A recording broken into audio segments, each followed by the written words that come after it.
Hello, everybody. Thank you for being here today. Thank you for being in the Pink House with me today. I got an echo. I just to get rid of the echo. I'm sorry about that. Let me just do something to make sure I'm not echoed. Okay. All right. Thank you, guys. Thank you. It's a Saturday morning. Saturday morning, and all is well on a Saturday morning. So far, I'm having a good Saturday morning. It's cold and everything. I had to wake up and put my socks on right away when I stepped out of the bed. It's cold. But anyway, thank you all for being here. Let me just say, get this out of the way so we can go ahead and get started. Okay. And this is let me just say, everything is alleged. This is my opinion only. And this video that I'm making is for entertainment and educational purposes only. And I would say, when I say educational, it is educational. And you'll see why I say that. And I'm going to go into why I think this video is educational. And everything on this channel, which is my channel, is covered under the Fair Act of Use of 1976. Okay, and now we're going to go ahead and dive into this. If you all don't mind, we're going to go ahead head first, okay? But soft landings, we're only going to do soft landings, okay? Let me just say, I hope you all can hear me quite well, okay? Now, yeah, I have on all my pink today, my pink hat and everything. Yeah, I got on everything pink. Yeah. Uh, Let me just say thank you for everybody being in the Pink House, because this is a story that I would say in the last, all this week, we've been covering stories that related to women that, should I say, not being able to live their life as they should because of certain people. Okay. But let me just go ahead and welcome everybody in, and then we'll get started with it. Shirley Terry, thank you for being here this morning. Thank you, Shirley. And Sunkiss, thank you, Sunkiss, for coming to the Pink House as well. Guys, and I do want to say, we're going to need all heads on deck, bodies on deck, whatever it is. I forgot what the saying is. I don't know what they call it. Debbie, thank you for being here as well. Thank you so much, guys. Cheryl, thank you, Cheryl. Renita Elliott, thank you for being here as well. And let me see. I said what I said. Thank you. I said what I said. And that's going to come up a lot. I said what I said. Okay. Yes, it is. Joyce Myers. Thank you, Joyce, for being in the Pink House as well. Thank you so much. Linda Gamble. Thank you, Linda, for being here as always. And thank you, Linda. And Linda said, make sure y'all hit that like, subscribe button. Hit it. Just reach out over from the bushes. Y'all in the bushes, you need to hear this too. So I suggest, before it gets all crowded in here, so nobody know you in here, go ahead and hit that like and subscribe button. Won't nobody know. Just go ahead and hit it. And like I told you, hang from the trees, hit it. Stop laying in the flower bed. I know you're sniffing on flowers, so stop it right now and hit that like button. And while you're at it, hit that notification bell. Go ahead and hit it. Because you know a girl need her hits. She need those likes. Go ahead and do it for me. All right. I will appreciate that if you hit that button. Let me just see. Just trying to make sure I don't miss anybody. What's it, Pinkie and everybody? Oh, y'all enjoying this bright and beautiful Sunday. Yeah, I am. I am. I'm enjoying this bright, beautiful Saturday. I am. I am.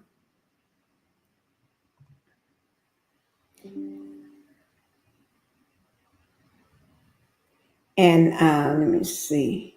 And Petitious, thank you for being here. And happy Saturday as well to you. And I know it's Saturday now. Yeah, I know I forget the days of the week sometime, but I know it's Saturday. I do. Um, After the live, I'll call you and give you my address. I know I forgot something. Sorry, Mama. All right. Thank you. Thank you for letting me know, Cheryl. Cheryl, I was getting ready to come after you. I was getting ready to come after you. I'm just kidding. All right. Yes. So let's go ahead and get started with what we got to talk about today. Now, I know this has been making the rounds and seemed like it all just came out full force this week. And yesterday, it was like a boomerang. Okay. You know how you throw a boomerang and come back at you. So, but anyway, they used to. I remember when I was a kid, people used to buy boomerangs for you for Christmas and different things. I don't know about boomerangs now. Do they sell boomerangs? I need to look that up. But anyway, we're going to go ahead and start with. We're talking about Keke Palmer, okay? And let me just say, everything is allegedly here, but it's my opinion. And then also, I'm going to be pulling up from some of the sources and stuff and everything too. All right, guys. She was granted a temporary restraining order against her ex-boyfriend, which is Darius Jackson. Okay, and I'm glad he is an ex. I am glad to hear that because some people still, no matter what happens to them, they still call him their boyfriend and they still together. Yeah, get rid of that dusty person, okay? But he everything has been exposed. She just put it out there, okay? She exposed the abuse. She exposed his abusive behavior and everything. So and let me just say this: if anybody is dealing with a situation like that, it's best to try to get some help. And I do have. Let me just see. Let me go down to this end here. Let me just pull it up because I'm going to be doing a lot of. I got a lot of stuff here that I'm going to share with you all. Let me just make it big so everybody can see it. Now, this is the national hotline. This is the national hotline for DV, V like in David, V like in Victor. And that's 1-800-799-7233. And basically, that you can put in your area code or your put in your area code and stuff, and it'll connect you to the right location, the right location that or the area that you need to talk with someone. Because there is help out there and everything. So I just want y'all to make sure you see that. And that number, again, is 1-800-799-7233. Now, I don't work for them. I don't have anything involved, but they're sharing a phone number. I don't think it can hurt anybody. Matter of fact, it may help. Okay? But I just want everybody to see that, just in case if you know someone or you're dealing with something like this yourself, or a friend or family member or whatever. Now, with Keke, now when I say Keke, I'm not going to be talking about the Keke from Love and Marriage, Huntsville. I'm talking about Keke Palmer. She's an actress and also a singer. Okay, she's actress and singer in Hollywood. Okay, not Huntsville. Hi, Miss Reese, for coming in. Thank you so much. You're just on time. You haven't missed anything. Okay. And also, now, as I said before, she she's been dating. Let me just do it this way. Um,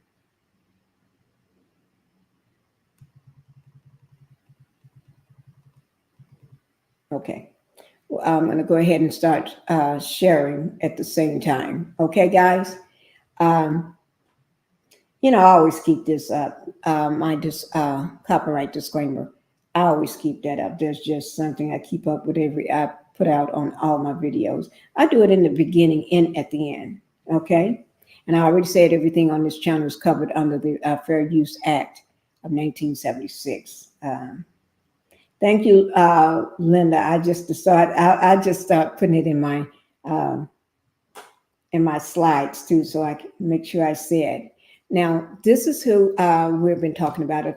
For you all, not everybody watch TV and keep up what's going on in Hollywood and everything. But this is who we're talking about. Beautiful young lady. Her name is Keke Palmer. She's not just beautiful on the outside. She is a beautiful person in the inside as well. A lot of people are being given, I would say, I don't understand why women was giving her a lot of pushback.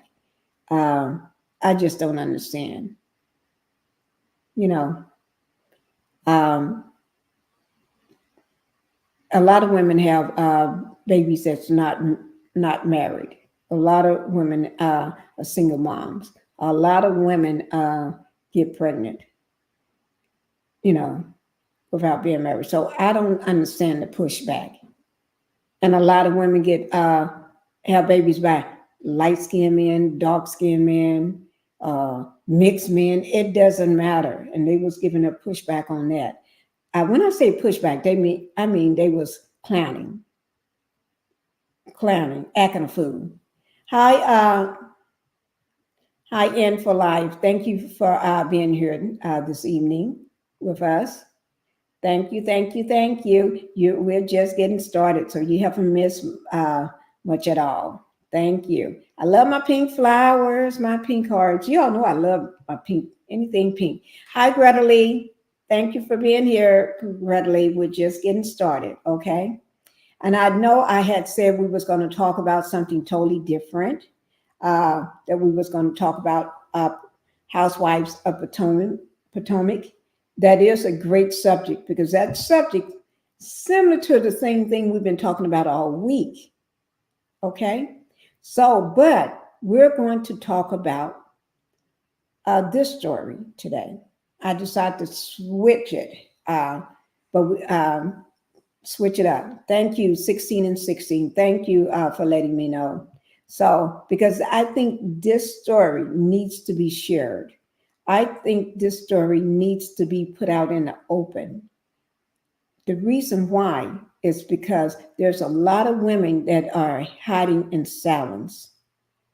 They don't know what to do.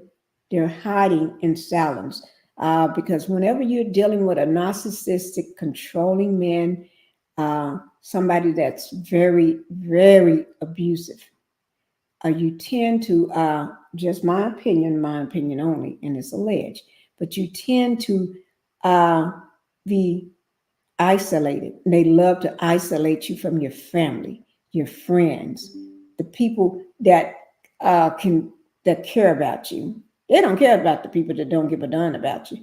They don't want nobody around you that care about you because they to them they don't want you to gain some knowledge, some sense, because they're too busy trying to control you and brainwash you, take control of your mind, in your body, in your soul. So they don't want nobody that can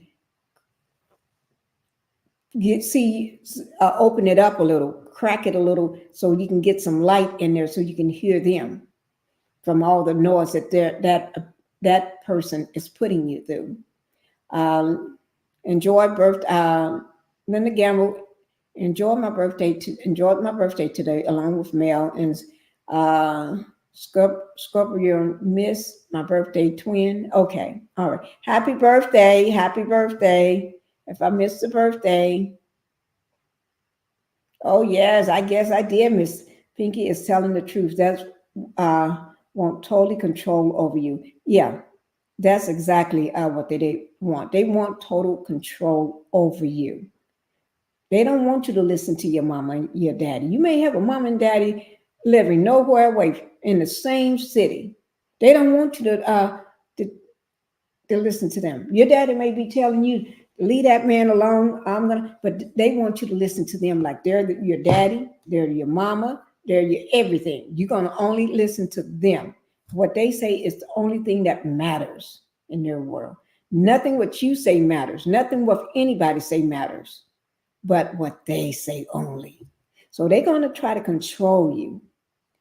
They try to control you through your the people that you're around, the way you dress, the way you think, the way you believe in yourself, everything about you. They want control of it. They don't even want you to be a free thinker. They don't even if you have a child by that person, they're jealous of that child. We have seen it on Love and Marriage Huntsville with the creature, otherwise known as Slowtail. He's jealous of his baby sugar mama. You see that? How can you be jealous of your own child, a baby at that? That don't make any sense to normal people. But when you're being controlled, you can't see it. You don't see none of that. So what they want to do, they want to always have you in fear. They want to keep you in that fear, that panic mode, where you feel like you're walking on eggshells. You're afraid to do anything. Even when they're gone, you're afraid to do anything. And then the minute you hear them driving up or coming up or open the door, oh, the panic starts again because you don't know what that person is going to do or how they're going to react. You don't know what you're going to get when they walk through the door. About 95% chance, but you're hoping for that 5%, that other 5% that maybe the person is not mad. But you haven't done nothing to them. You haven't seen them in hours. You haven't seen them all day or for 2 days, but you're afraid when they walk through the door. Okay?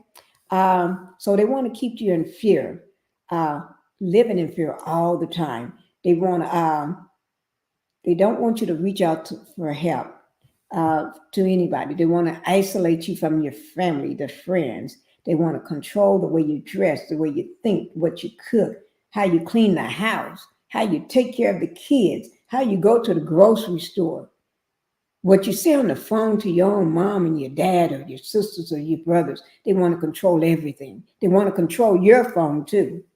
But you can't control their cell phone. You can't look at theirs, but they can look at yours. They want to take you, like I said, from family and friends. And there's always a threat involved. And the threat is always geared toward you. Oh, I would not do this if you didn't do that. You made me do this. You see what you did?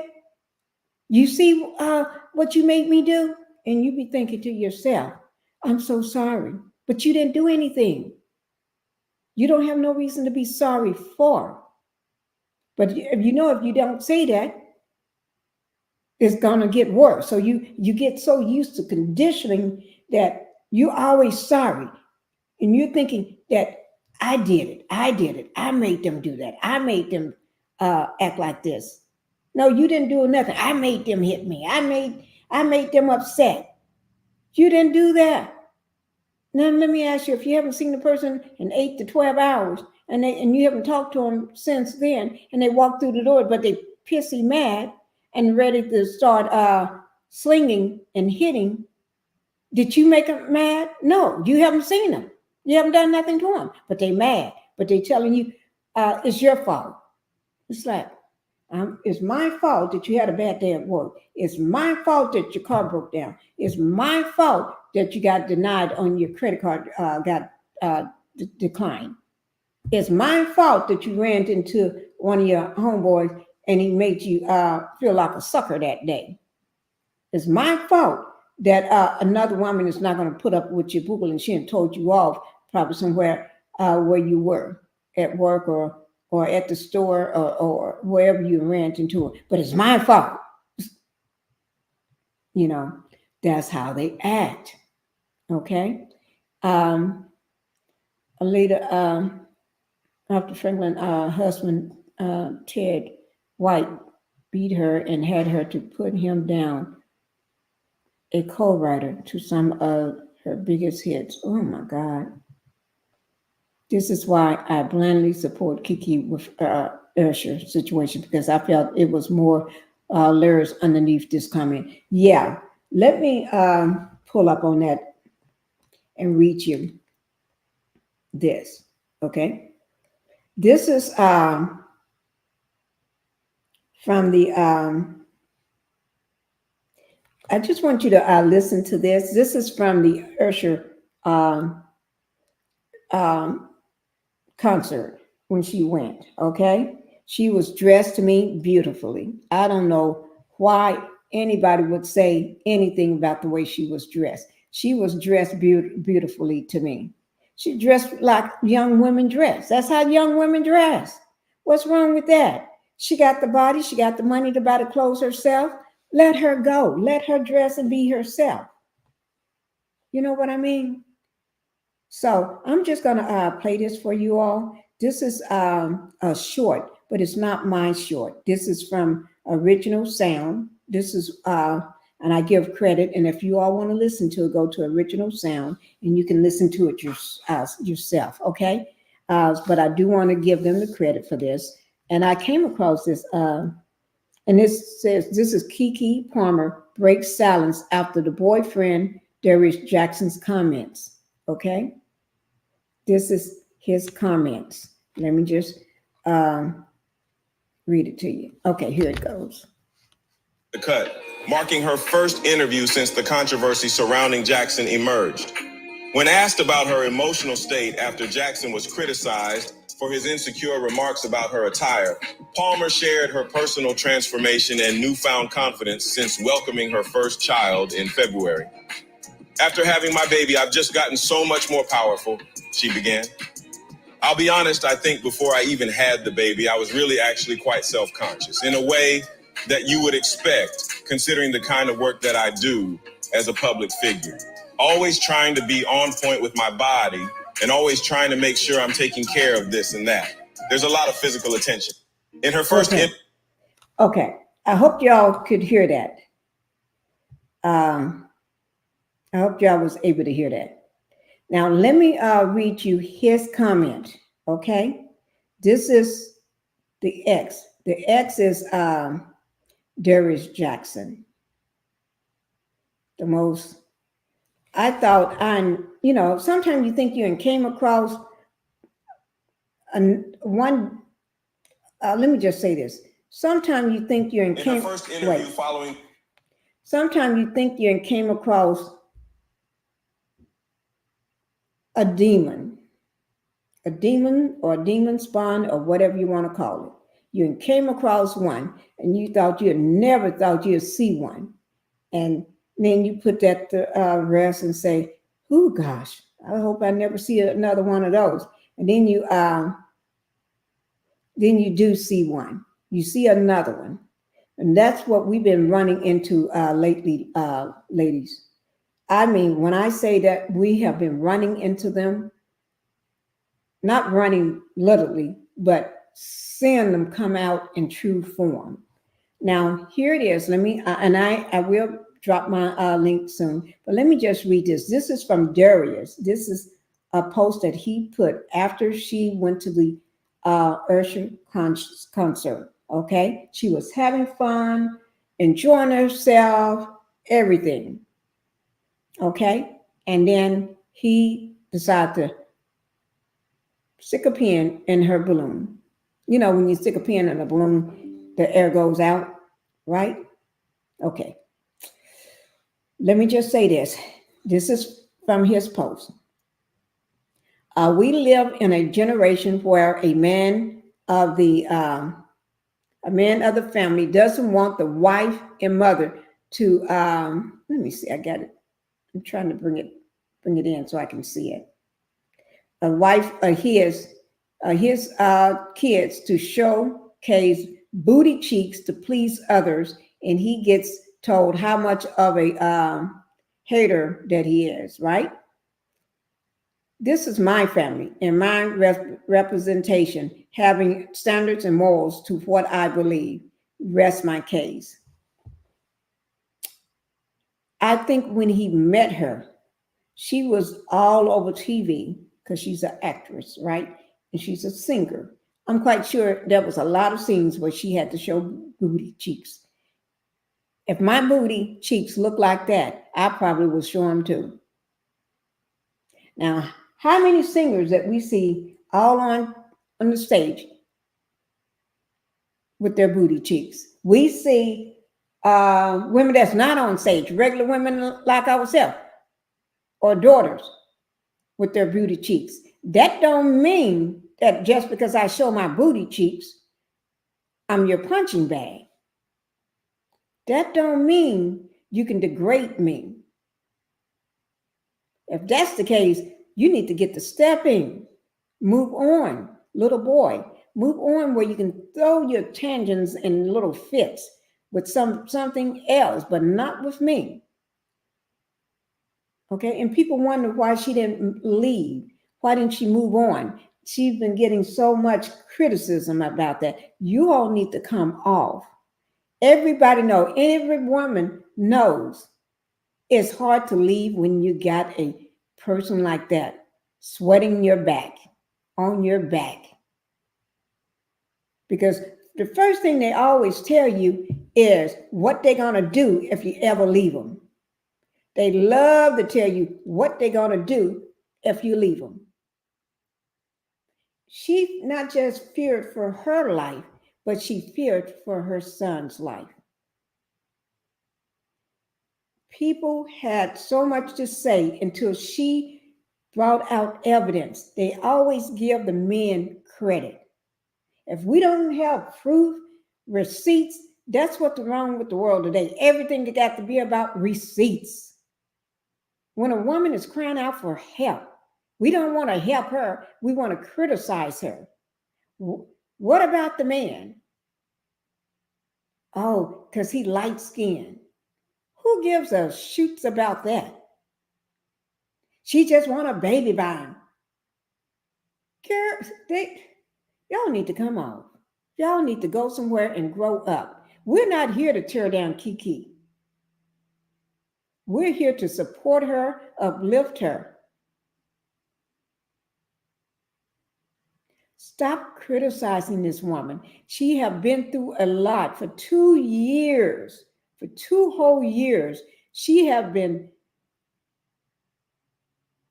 beaten, allegedly, attacked, choked, talked down to, physically, mentally, everything. She is tired. She is exhausted. She probably got to a breaking point. She can't take it no more. She can't take it no more. She got to live for herself. She got to live for her son. He's only 8 months old. Okay? Now, if you can see over here on my screen here, I got where it say this happened this week. I think it was Tuesday, 5 days ago. Put it like this: 5 days ago. It was. Let me just see. 5 days ago, because 4 days ago yesterday, so it's 5 days ago.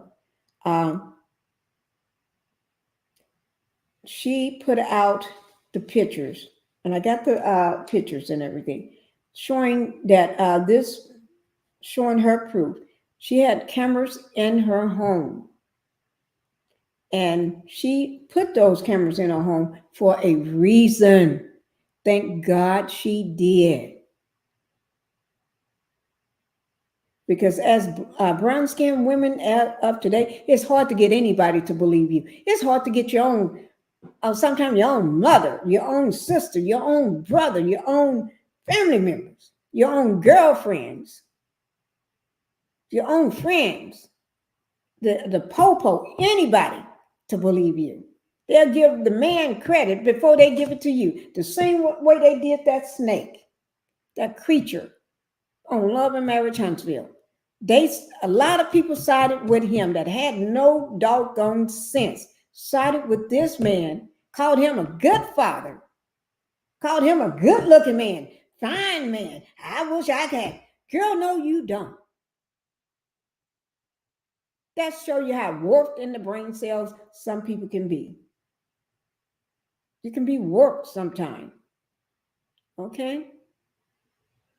It's okay to play crazy sometimes, to say, oh, girl, I'm so crazy. That's different. But when you're crazy in real life and you believe all this stuff men says and you're a male identifier, no matter what the man do, no matter what he do, you're going to identify with him. You're going to take his side. He can sit there and take kids from their mother and ain't got a place to live, ain't got no money in the bank, not nada. And you still would side with his butt. Give the kids to him. Give him the kids. Give him the kids. For what? Just because he got a thing hanging between his legs and that's all you looking at?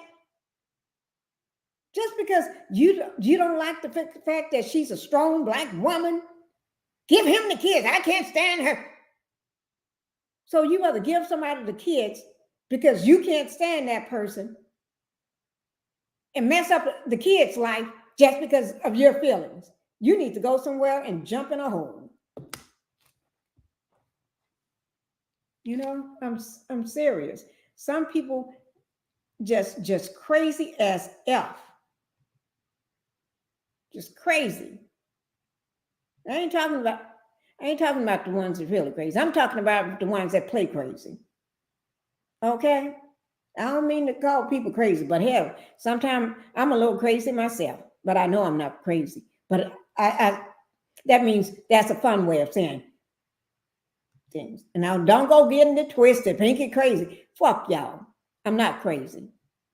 I'm just using it as an analogy. Y'all make me sick. Okay? But anyway, as you can see in here, I said, it shows that Keke Palmer, let me pull this down so we can see all of it. Keke Palmer, you all probably have already read it, has obtained a temporary DV restraining order against her ex, Darius Jackson. Okay? I want to think of a name for him. I haven't thought of the name I'm going to give him yet because I'll think of one. Okay? And the docs filed in Los Angeles court November the 9th and obtained by NBC News.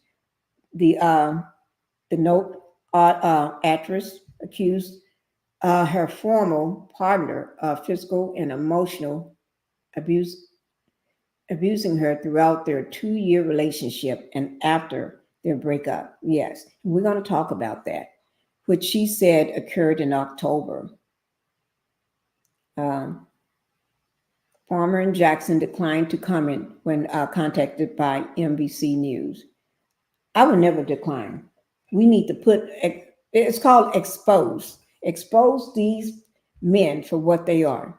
And stop saying, oh, well, just because he do that to her, but he's still a good dad. Oh, Lord, I hate seeing that. Just because he did this, that don't mean he is not a good dad. Y'all need me to slap some pancakes upside your head. Some waffles too. Stop saying that. That don't make no doggone sense. Maybe it makes sense in your brain cell, but it don't make none in mine. Okay? It really don't. He's a good dad. And then the men that try to be good dads, you put them down. Try to have a functional, loving relationship with a woman, then you drag him. He's not. He's too weak. He this and that. But then when you see the one that acts like a doggone fool, abusive and crazy, breaking into people's homes, attacking them, dragging them down the stairs, and got her hands around their neck, trying to unalive them. And everybody know, and then got a brother that thinks, oh, I used to be that way myself. Oh, should you say clap, clap, clap, clap? He got that from me. Oh, he got that from the family, males in the family. Is that a good thing? If it is, I don't know what a good thing is again. I guess I don't. Because I didn't think that would be a good thing. Okay. Palmer admitted in her filings that she is afraid. Afraid, guys. Afraid. She must already seen what he can do and what he's capable of and what he will do and plan on doing in the future. Because if it's been 2 years and he's still doing the same thing, that don't mean he's going to stop the next day. That don't mean he's going to wake up tomorrow and say, oh gosh, I have changed. Only thing that probably going to mean is going to love bomb you the next day. And then after love bombing, and then the next time you look up, the hands that he eat his food, the hands that he put his clothes on, the hands that he put his shoes on, the hand that he washed his face and brushed his teeth with, those hands are going to be probably in your face. You see where I'm going with this? Okay, but Palmer admits in her filing that she is afraid not only for her safety, but also for that of their 8-month-old son. 8 months old. 8 months old. Now, remember, to get to 8 months, you got to be pregnant. And then when you have the baby got to be 1 month, 2 months, 3 months, 4 months, all the way up to 8 months, right? The baby don't just come out at 8 months old. So this has been going on for a long time. And my understanding, allegedly, that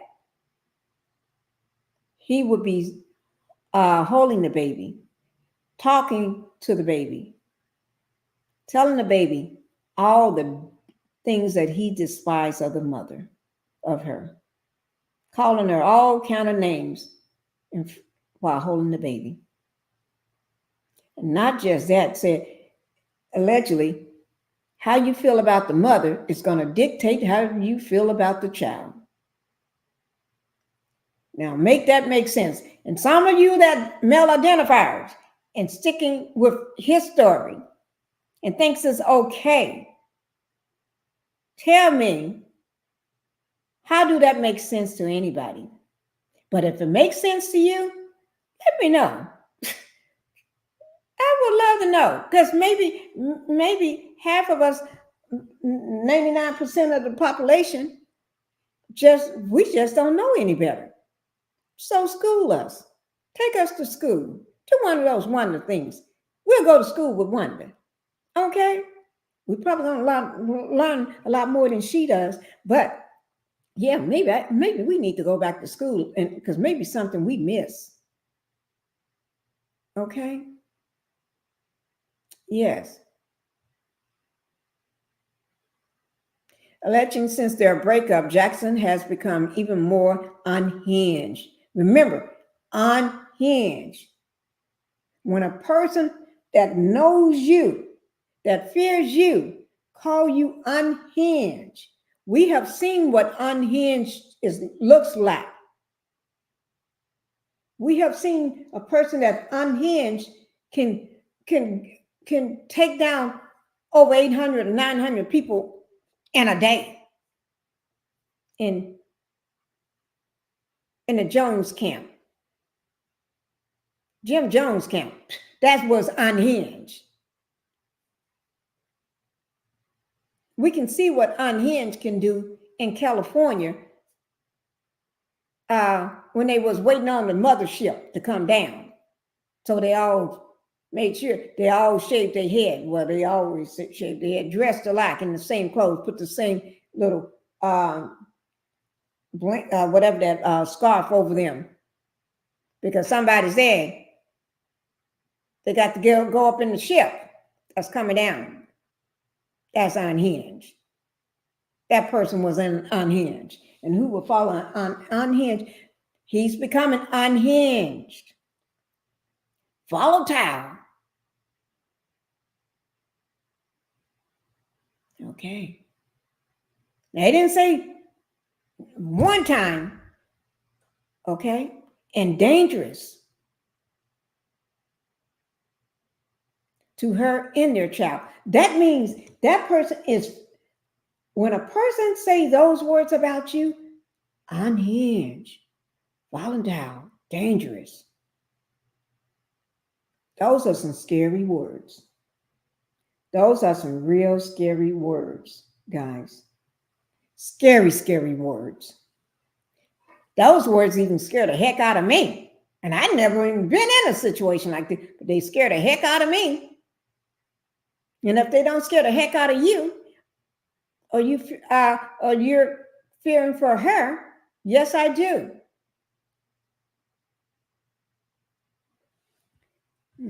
Okay, let me catch up on some of what people are saying here. Even if I can't get through all of them, I do want to put them going across here. Okay.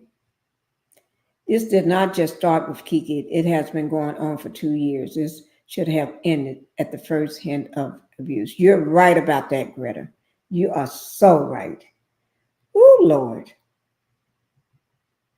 But you know, you don't, the person can have so much control over you, you're afraid to even let it out. You're afraid to even let it slip.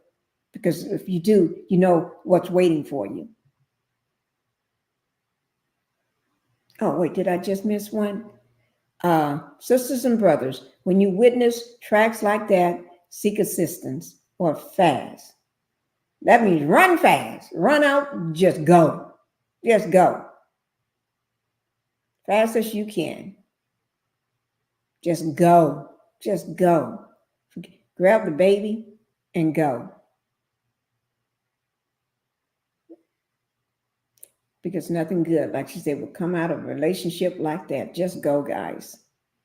Some kids, I want to know, are you a therapist?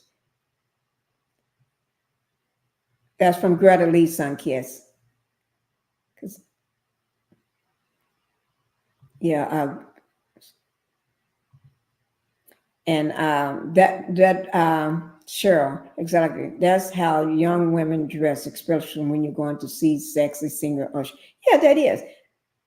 Shoot, somebody give me that outfit. Oh, word. Yeah, may not look the same. You may be saying who wore it best, Keke or Pinkie the Housewife. I think she's probably going to win, but that don't mean I'm going to say, oh, I feel down. No, I'll be strutting that outfit like nobody's business. Yes, young people do dress like that. They do. Joyce, fast as you can to get away. Yeah, you got to start running. Do this. Start running fast as you can. That is what I meant. Typing too slow or fast. No, I knew exactly what you meant. You better run. Whew. Oh, Sunkiss is answering readily. I'm just a pure behaviorist therapist training. Absolutely no schooling, just self-taught and self-experience. But thanks for that question. That says a lot. It does says a lot, Sunkiss. It does. Thank you for all the stuff that you bring to the table. Yes, because you understand these narcissistic, controlling, manipulative, creatures. Okay, 19 and 18. Thank you. Oh, some kids, you sound a lot like Queen Sheba. Yes, you do. Yes, exactly. Thank you. This man is just like Martell. He tries to destroy Keke as Martell is trying to do the same for me. That is right. That is. He do sound. And one thing I want everybody to look at. Okay. I got it on another slide, but I'm going to talk about it right here. Okay. Keke was granted temporary restraining order because she had the evidence that they could not deny what she had. And if they're right, anybody with any sense would see that time to remove you out of the presence of that food, you and your child. You stay so many feet away from her, or you go to the popo. Yes. Until you have been in an abusive relationship, you need to not comment, just wish and pray for the best for that person. You're right, Greta Lee. They always try to blame the victim. Ooh, that's my problem right there. I guess that's why I'm so heated. Because they always blame it. It's like she did not, you don't tell, she didn't tell this man to break in her house and throw across the couch, put his hands around her. She didn't tell him none of that. She do not have the big batteries and put in his back and tell him to do these things. He did those because that's who he is.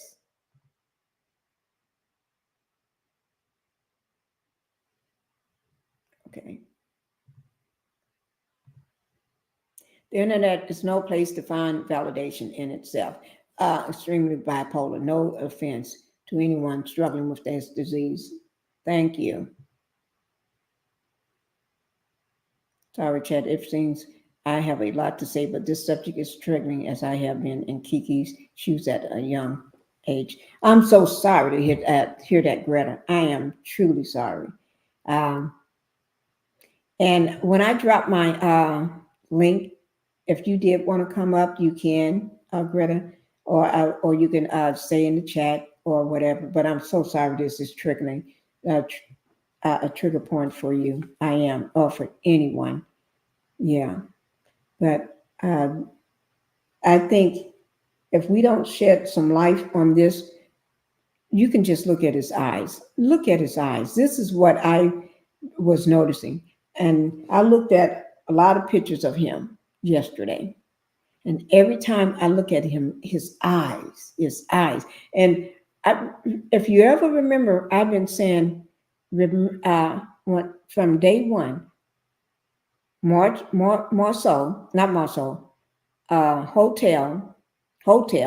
or the creature otherwise known as.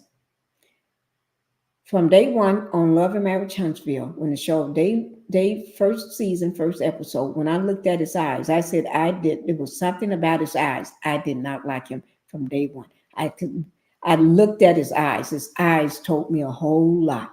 I just couldn't figure it out, but it was something. I did not like them eyes because I'd seen those type of eyes before.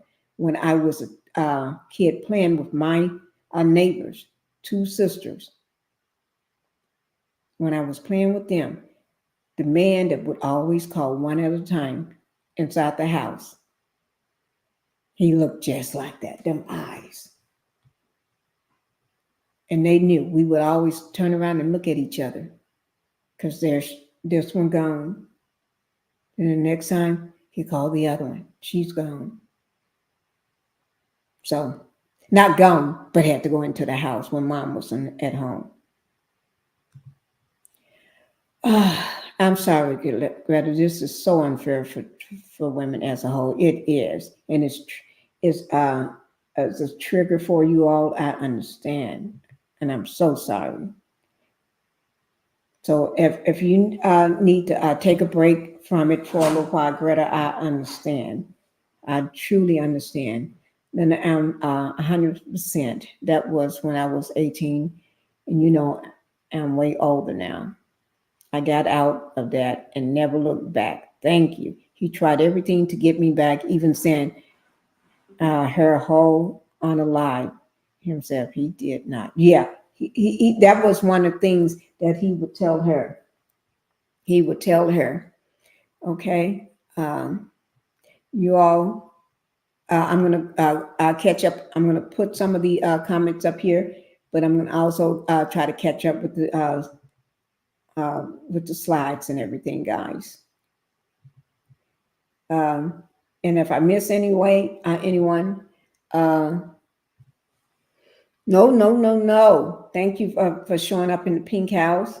Thank you so much for coming.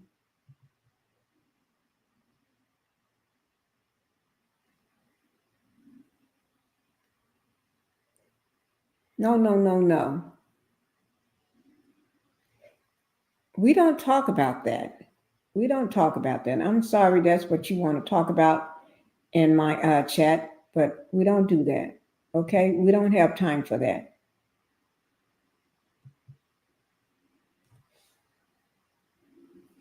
Okay, guys. Um, I just banned no, no, no. Readily, that troll is gone. I got rid of him or her, whoever he was. Uh, thank you, guys. When next time y'all, thank you. I just banned the person. Let me keep a note of so if they pop back up, because I want to be able to spot them right away. So, okay. Mm-hmm. We had a subject like this, and then they want to troll and act a fool. They can go to somebody else and act a fool all they want, and go somewhere where that is tolerated. Okay. This is a good picture of him, guys, right here. The both of them together. I don't know why it keeps going backwards. Okay. Now, this is just her doing one of her skits and stuff right here. But this is with Inside Edition. This is, let me put my glasses on so I can see this. No, because I can see everything now. This is with Inside Edition. They said, and you can always go over to their site and see what else they got on it. The actress Keke Palmer was granted a temporary restraining order against her ex-boyfriend Darius Jackson. Palmer allegedly physically attacked her at her Los Angeles home over 2 years ago. In the court documents, Palmer said the abuse included striking and grabbing her around her neck and threatening to unalive himself with a pow if she left him. They always threaten that. They love to threaten that, thinking you care so much if I unalive myself. But then he's trying to unalive you. Don't make any sense. She also accused him of hitting her in front of their son and swirling profanity about her to their son. So you want to see any more of that about that, you all can go ahead over to Inside Edition and everything, because that's where this source came from. I give them all the credit for that. Now, this is him trying to pretend like everything is good, that he's not who he is. You see that? Always look at those eyes. The eyes tell you everything. Keke looks as beautiful as ever. She's like a daughter or a sister or a child to all of us. And that's when she was pregnant. She was happy, showing her beautiful baby bump.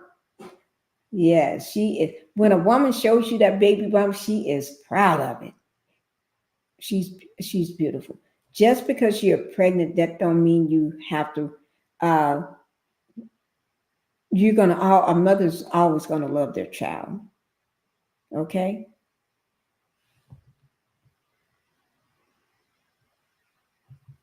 And people was trying to drag her over that. Now, this is what I want you all to look at the eyes. See those eyes? Some people that are in love with the person, they can't see their eyes, but I want you all to look at the eyes.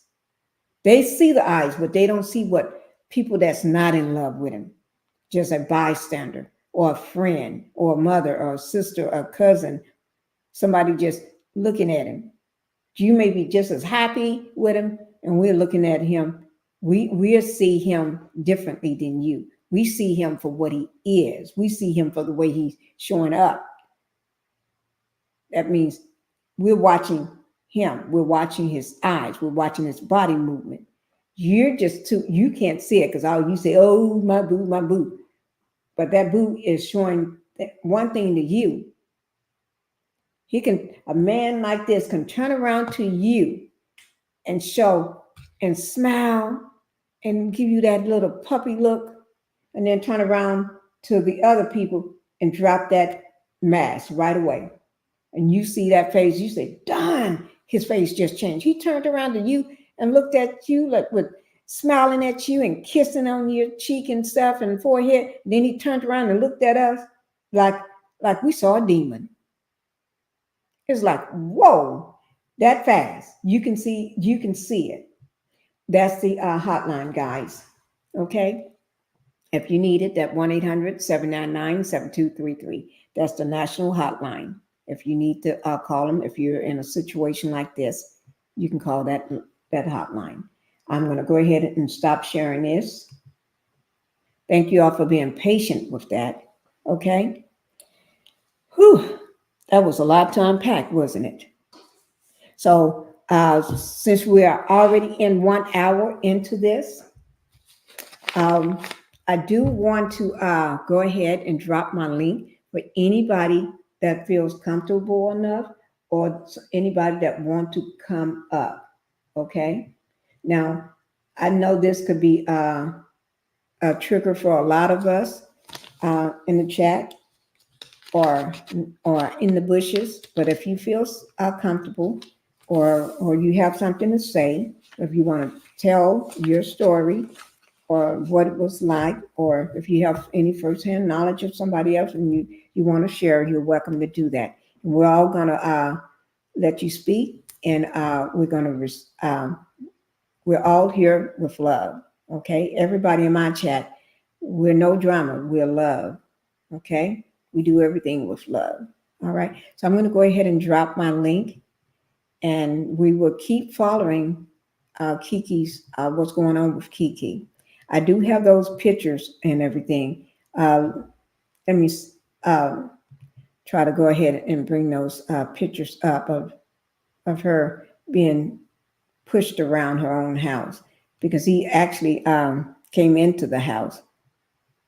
Let me see, did I drop the link? I thought I did. Oh. And then I'm going to get into, and thank you, Victoria, for coming into the Pink House. Thank you, Victoria. What is Darius' occupation? He is a fitness. He does a fitness trainer. That's what I heard. He's a fitness trainer, but I heard he ain't got no money. She's the money. Thank you for coming in the Pink House, Miss Dee. Thank you so much for being here. I'm just trying to, I did drop my link if anybody want to come up, and then I'm also going to show those pictures. But if it's too triggering, if it triggers you, no disrespect. I understand what you are sharing. This just brings back memories from 45 years ago. Okay, thank you, Greta, for letting me know. Hi, Sunkiss. Thank you for coming up. Hello. No, thank you. Okay. Hi, Cheryl. Thank you for coming up. Hi. Yes. Hi, Let me. Cheryl. Let me just check to make sure I haven't missed anybody. Thank you, Barbara O, for coming into the Pink House. I'm just trying to make sure I didn't miss anybody and make sure that we ain't got no trolls no more. I'm just checking right quick. Thank you for coming up. I said what I said. Hey, I said. Hello. Do I have an echo? I just heard an echo. Let me see. Say one at a time. Say something. Let me see who it is. Hi. It's probably me. I'm asking that. Do I have an Let echo? me see. Say something. I said what I said. Hello. No, I do hear echo. You hear echo on mine? Yeah. Say something, Cheryl. Hello. Yeah, it's an echo. Yeah, it's an echo. Hello. Hello. No, it's not you, Sun Kiss. Hi, Debbie. We're trying to figure out Hi. who's the Hi, echo. Hi, I think Debbie. ladies. it's Hey, say Pinkie. Hi, panel. hi. Hi. It's Hi, Aunt not you, Debbie. Debbie. Said what I said. Drop down and try to come back up. I think it may because I think it popped up between. It's between you or Cheryl. Let me see if you drop down and come back up. Did you want me to drop you down and you come back up? I'm gonna drop down and come back up too. Yeah, Okay. okay, I'll do it too. Okay. All right. Thank you, guys. Ooh, this is a lot to unpack, isn't it? It is. My heart bleeds for Keke. I can't do social media. That's just that's an apparatus by itself. I cannot social media. I'm so glad I'm not a celebrity because I wouldn't. Y'all think Cardi B is bad, but the thing is, I wouldn't even have anything to do with social media. My career wouldn't even be built around social media. Not like that. Not to that degree. Right. Wait, let me see. Hi, Cheryl. Hi. Is it good now? Yeah, I don't hear echo at all. Okay. Now we'll just wait to Hi, Aunt Debbie. I said see Hey. what happens when she come back up. Come on back up, I said, and let's see. Go ahead. Let me just see. In for life. Hi, in for life. Good morning, ladies. Good morning, Miss morning. Pinkie. Good morning. I Good don't hear morning. echo so Thank you far. for having me on the panel. You're welcome. just- I'm just trying. I think the echo was. I said what I said. So as soon as she comes back up, we'll see. Okay. Go ahead and start Sun Kiss, and then we'll go with Debbie, Cheryl, and then wait. Here's I said. Let me see what she said. Hello. Say something. Hi. I said. We want to see if there echo there. You're gonna mute until we get in because we're gonna go in order. Okay, you're up here. So when soon as we're gonna go ahead and just go down the line from Sunkiss, Debbie, and Cheryl, and for life, and then we'll get to you. So go ahead and start because I know this is a lot to unpack and everything. I wanted to touch on this whole what makes me angry because I so appreciate how the ladies in the in for life was talking about some things and how vulnerable I've never experienced this before, but I value when women, and if I get emotional, I'm so sorry. That's fine. But I value when women, and particularly Black women, because Black women have to carry so much. But when I see the women in the chat, her and Greta Lee, I'm so sorry, ladies, but when I read their comments and how they're being vulnerable, because Black women are taught to not be vulnerable, and when I see that, it just makes my heart warm. But even more so when I see the Kekes being vulnerable and being not just for a storyline, but they try to protect their privacy, and when it's being breached, and then they're being ripped apart savagely, it breaks my heart. And then it's put on okay, I'm sorry, put on a platform and against their will, and then they have babies, and the babies are put in the mix. It enrages me. And we're not talking about women like Keke that are choosing this over and over and over again. She's young, and this is probably her first rodeo to this magnitude. It breaks my heart. But then too, and not to make this a black and white situation, but we have to make it a black and white situation. When we think about the Johnny Depps, when what is his ex-wife name? I forgot her name, but I know who you're talking about. It doesn't matter. It's not important. I'm sorry. Whatever her name is, her name, it doesn't even matter at this point. But his ex, how their community protected her, and he lost big deals, movie deals, and he lost millions. until it was proven for a fact that he did not do the things that she accused him of. They stripped him. It is Johnny Depp. He's been huge since the 80s. But they stripped him down to nothing until it was proven that she was lying. But look at what they've done to Keke. And this is an overbaked woman. But look at what they've done to Keke. And this is the Black community doing this to this baby, because Keke's just barely 30. She's still a baby learning. And they say, oh, because he's light-skinned. So what, because he's beige?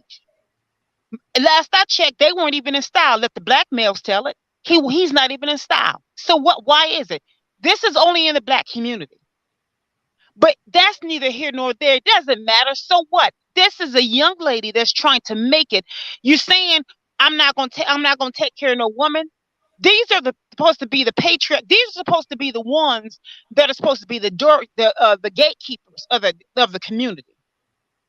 And these are the main ones. And these are supposed to be the women that are saying, oh, we need to be protected. And y'all are holding their hands and holding them up at the gate, at the gates, and supporting them as they're slicing her in half. She's not asking nobody to take care of her and her child. She's not on what they call Section 8 or whatever they calling these so-called females. She's doing her own thing. And look at, y'all are crucifying this young lady.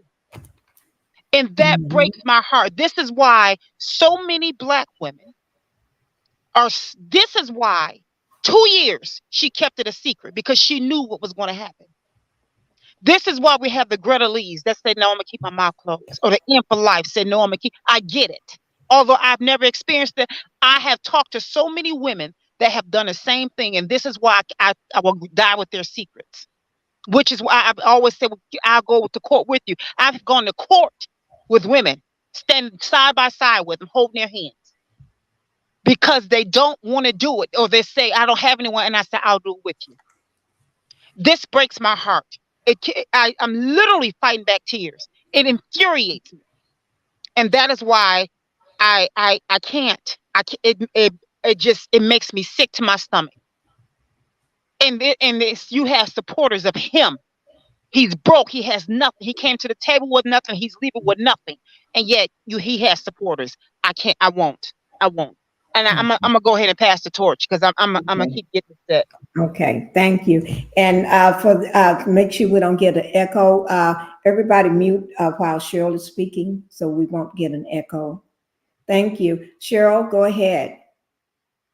Cheryl, can you hear me? Oh, hello. Hi. Okay. Yeah, hi. Go ahead. Sorry. Tell us how you feeling and what's going on. Dwight, before you do that, let me just make sure anybody that I didn't welcome in. I think I did welcome Dee Dee and Miss Reese. Thank you for being here. But Barbara O, thank you. And Pinkie Spice 19 and Victoria.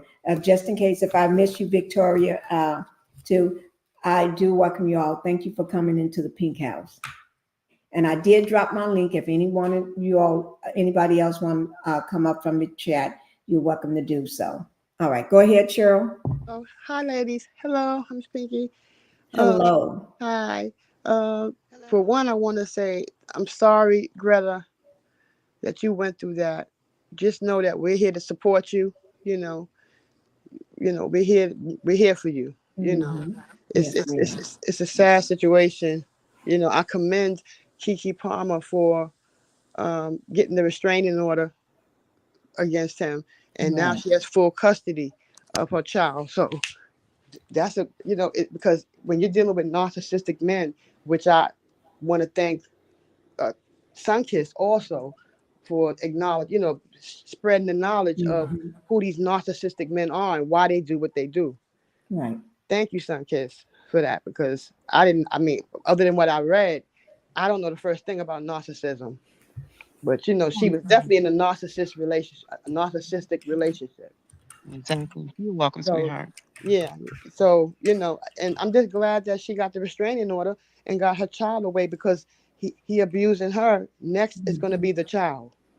So we already know it's like a cycle, that they continue to keep going down. And this man is definitely narcissistic and evil. Mm-hmm. I can look at him and tell that in his eyes that he's an evil person. And I just think Yeah. that it's a good thing that more younger women also get the knowledge of these narcissistic men, so that they know who they're dealing with. You know, Right. it's just sad. It's just crazy. And when there's kids involved, that's worse. Right. When there's kids involved in it. But I'm glad, I commend her, like Melody said, push through. She went through it. Martell, the most abusive man I've seen.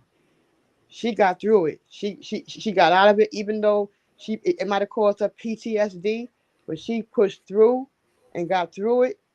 And if you listen to her blueprint and look at what she went through, you can get through it. It's not going to be easy, but you can get through it. And just get rid of those narcissistic men, because a lot of women end up unalived. And That is true. it's just sad, it's just sad Hmm. at the end of the day. So, just get away. Just get away from him, get out, and don't look back. That's all I got to say, really. Oh, you said it quite well. Thank you. Thank you. Thank you. Um, in for life. And I think, wasn't Debbie up here? Yeah, Aunt Debbie. Where's Aunt Debbie? Yeah. Yeah, Aunt Debbie, you dropped down. I don't see you. I dropped the link for you, Aunt Debbie. So if you want to come back up, there's the link. All right. Thank you. Go ahead, in for life. Yes, good morning, ladies. Oh, I can't hear you, maybe. Can you hear me? I don't think she can I hear no, us. I can't. No, I can't hear you. I can't hear you. You can't hear I We me? can't can't. hear her We either. can't hear. We can't hear you. Mm-mm. Uh, Okay, let me close out and come can back you hear in. us, in for life? I can hear you. Yeah, she can hear us. She said. Let me She see. can hear Turn us. your mic up. See, Oh, maybe turn my volume. I can barely hear. Yeah. She's real, real Yeah. low. Real low. Yeah. Real low. Yeah. Can you turn it up some? Okay, let me see. Tell you what, play with it, and soon as How does you that got it sound? up, How does that sound? play with your mic. And when as soon as you think you got it up, say something, and that way we can hear you. But I'm going to go ahead and move over to Yes, please do. Yes. can I say it again? I said, She please said, do "Please move do." on. She said, Okay. "Please do." Yeah. And then as soon as you get it up, even if someone is talking, just let us know you got it up. And then that way Okay. you'll be next. I Okay. said what I Thank said. you. Uh, can you hear me? Somebody else just dropped down. I said what I said. Can you hear me? You can unmute yourself. Can you hear me? Okay, I can hear you. Yes. Okay. So my echo is gone at this point, or I is it don't still hear an echo? one. Yeah. There's Okay, an good. echo. Okay. I just want to say that I am so sorry, and my heart is just overfilled with sadness about anyone who has to go through this type of abuse. Uh, I've never experienced it personally, but I've been around it, and I watched my mom go through it, Ooh. and so therefore, I have experienced it, but I haven't as far as my personal relationship. But I watched my mom go through this. And I just made up in my mind when I was like 10 or 11 years old that I would never go through something like this. And, uh, I made that decision at a very young age. And so, Mhm. those type of men, narcissistic men, they know who to look for. They know who to prey on. And so I just never been that type of woman that, had to have to experience that through, in my eyes. But like I said, I watched my mom go through it. I watched a couple of friends go through it. And I've even helped a couple of friends escape from it. And so Mm. that's the experience that I have from it. I had a real good friend. She was a African lady, and so she didn't have any family here, and her husband brought her over here, and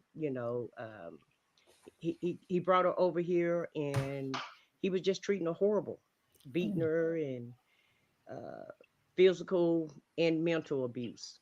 And so I had to help her plan her escape, and it took us like a year and a half. And Oh so I my just, God. yes. And so I just explained to her, this is what you do. I had her to buy everything that she needed to start over again. And I let her store all of that stuff in my garage. And because she didn't know where to begin. Okay. And so and she was a nurse, so she made good money. And Hmm. so um what I did was I set up a separate savings account in my bank account, and I had her to deposit money into that account so that he couldn't trace it. That was the first step. The second step was I had her to buy everything for her home that she would need because she had two children and she needed to start over. And she wasn't going to be able to take any furniture with her or anything with her. And so we bought I had her to buy a whole house full of furniture, for, for the whole Hmm. house to start over again. And I'm talking about all the way from the towels, all the way up to beds, clothes, everything to Okay. start over.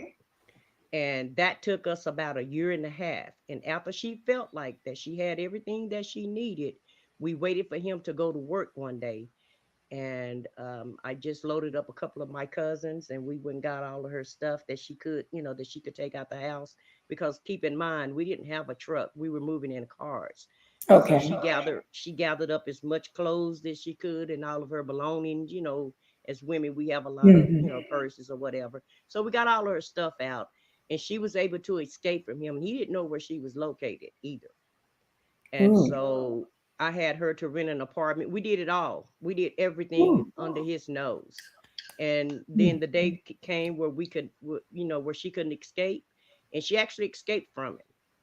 And she had to go to Africa to even get a divorce, because even though she was divorced in America, in her country, they were kind of prominent people. Her Right. father was a king and queen, and so they have their own process. Right. So she had to fly to Africa and ask for permission to get a divorce from this guy. And I had her to take pictures, and so she could have proof. So when she, and it's unfortunate that you have to have all of this proof to prove that someone is treating you, in this type of Hmm. relationship. But nevertheless, to make a long story short, we got it done. And to this day, she thanked me for helping her plan that escape. And a lot of people say, well, why don't you just leave? Why don't you to just leave? A lot of times it's not just that easy to leave. That's That the is most Especially if true. you, dangerous. That's the yeah, most dangerous especially time. if you don't have a job, or especially if you Hmm. don't have the finances that you need. And a lot of times it's not just, you're not just fighting that person, you're fighting their family also. Hmm. And so that makes it, and especially if you're in a place where, a lot of times they'll get you off to move to where their family is at and your family is somewhere else. And so you feel so all alone. And so you need somebody to help you along the way. And I was just glad that I was able to, to do that for her. I had another friend, that I worked with, and she was one of my best friends too. We're still friends from elementary school all the way up to now. And she was like experiencing the same situation. So I had to help her get to a home, to a women's shelter. And so I just say this: there is help available, but you have to know where to get the help from. And I was on another channel the other night, and this one lady said, well, don't go to the church, which I totally wholeheartedly agree. It's not that I'm against religion, but a lot of times when you put religion into something this sensitive, they're going to always look at the religion portion of it, of God said stay with your husband or your wife until death do you apart. But it doesn't say let your spouse um unalive you. Or I don't Right. think God have us here to be to live in hell. I just don't believe that. No, he doesn't. Yeah. No. And Mm-mm. so he didn't put us here to get mistreated. He didn't put us here to be abused. And if you're going to go by the Bible, God wants us to prosper and have abundance. And so sometimes religion can brain fog you and put you on the wrong track, because you're getting the advice from the wrong person. Yeah. And Yeah, and in religion, they'll try to keep you together instead of trying to give you an answer to solve your problem, Yeah, because agree. they're looking at it from a religious standpoint. So that's why it's very important to try to get a support group, to try to get a therapist, and you may even have to shop around for therapists, because I've been to therapy before. Um, when I was experiencing something that was real detrimental to me, and it was regarding my brother. Mm. And so when I went to the therapist, I was telling him everything that I had to do to try to keep my brother, in the hospital, and help him, go through the problems that he went through. The therapist started asking me questions and wanted me to help him with his mother, and, try to give him a solution. So that's not, yeah. And I'm like, well, sir, I'm here, for something totally different. Right. But he was just so amazed at the fight that I had to go through, and that I came out on the other side of the battlefield, to where he was asking me questions of what he should do about his mother. And so I just said that to say this: sometimes, just because people are therapists, it doesn't mean that it's the right therapist for you. Right. Mhm. And so they're just like anybody else: doctors, therapists, preachers, everybody. To me, you have to shop around and try to fit what's best for you, and try to get what's best for you. But it's all type of community service play. It's all places in the community that you could try to get help. And the women's shelter is, like, to me, like the number one helper, because Right. they really do try to help you. And once you get there, they try to put you on a footprint where you could try to make it on your own. So Right. even if you're in a city and you feel isolated and you feel alone, there's always someone willing, and it's always some place that you can go to. Right. That is true. And my heart just, my heart just pour out to to women who've been through that. Right. And I just, I just thank God that, I wasn't put in that position, because I'm gonna be honest with you. If something like that would happen to me, I Mhm. probably would be, in prison, Mm-hmm. Right. to be honest with you, because that's the type of attitude that I have, Yeah, me because too. Right. of what I went through, because of the trauma that I saw my mom go through. And so I made my mind up a long time ago that, that's just not gonna happen to me. And I promise you, I would have been in jail if I had to go through something like that. Oh my God. Me Thank you for sharing that. It shows how big your heart is, Mm-hmm. and the help. So you know firsthand too what um, everybody can go through and everything. And Greta Lee, we got you in our prayers. We love you, Greta. Oh my Mm-hmm. God. Uh, and let me just say before Info Life, before you start speaking, hi Debbie. Thank you for coming up. Thank you. Hi. I'm Yes. sorry I had a call. I apologize, ladies. Oh I'm so no, I sorry. understand. That's why I dropped my link Okay. back down. I figured. Okay. I said I know you'll come back up. Uh, guys, let's mute so we can let Info Life go ahead and start speaking. That way we because Hello. I don't know, there's an echo, so that way if we mute, we don't have an echo. Thank you guys. Okay. Can you hear me? Mm-hmm. Yeah, you can hear me now. Yes. Okay. Yes. Yes. Yes. Like I was just answering in the chat. I was just answering to Greta. But no, I have not been through anything like that. I was just telling her how my heart breaks for women that are going through that, maybe currently, or those that have went through it in the past. And I appreciate I said what I said, and also Sunkiss and Cheryl and Debbie and yourself, also Pinky, and those in the chat, um, talking about this very sensitive topic. And it's trauma. It's just the most horriblest thing that can happen to an individual, whether you're female, male, or child going through this. Any individual to go through that. So that's all I was wanted to say. That I appreciate you ladies coming and sharing these stories, and it just breaks my heart to hear what Kiki went through. And I had no idea. I thought she was happy, and she had got pregnant, and hearing that, I only heard bits and pieces of her story, but I did hear that he was beating her while she was pregnant, and I'm Hmm. just, what Yeah. individual does that? And she's carrying this child, and that's why I was saying abused people become abusers, and Right. people hurt people. You know, not to give him an excuse, because there's no excuse to put your hand on Right. anyone, but it's just that I was just saying, in my opinion, those were some of the reasons why people do that. Insecure Right. people, narcissistic people, Oh, yes. you know, and anyone that, and they look for strong people to see if they can break them and break them down. Yeah, That's they just in do. my opinion. I see that. Now, I've seen a couple of friends through my life, I've seen them go through where they were put in a hospital from being hurt from their boyfriends and not husbands, but they were their Right. boyfriends, and feeling that they have to stay, and they, use that I'm sorry, and um, the next thing I know, she's going back to him. I just never really understood why. So I understand. I forget who said that, but someone had said that they will be in the prison. I will be underneath the prison if I understand I that. would. I would be underneath it. I'm sorry to say, not saying I'm any stronger than anyone else, because everyone has their own situations and why they can't leave. It's not easy to just pack up and leave. People don't have resources, they don't have money, they're, scared to tell, others because, but it's just horrible. But I just know I would, I stay packing. I'm sorry to say, but Hmm.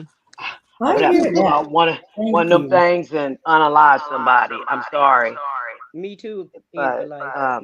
yes. So that's was my thoughts on it. But it's just I just so appreciative that we are talking about this because it needs to be spoken, because it was always a hush hush situation, especially in our community.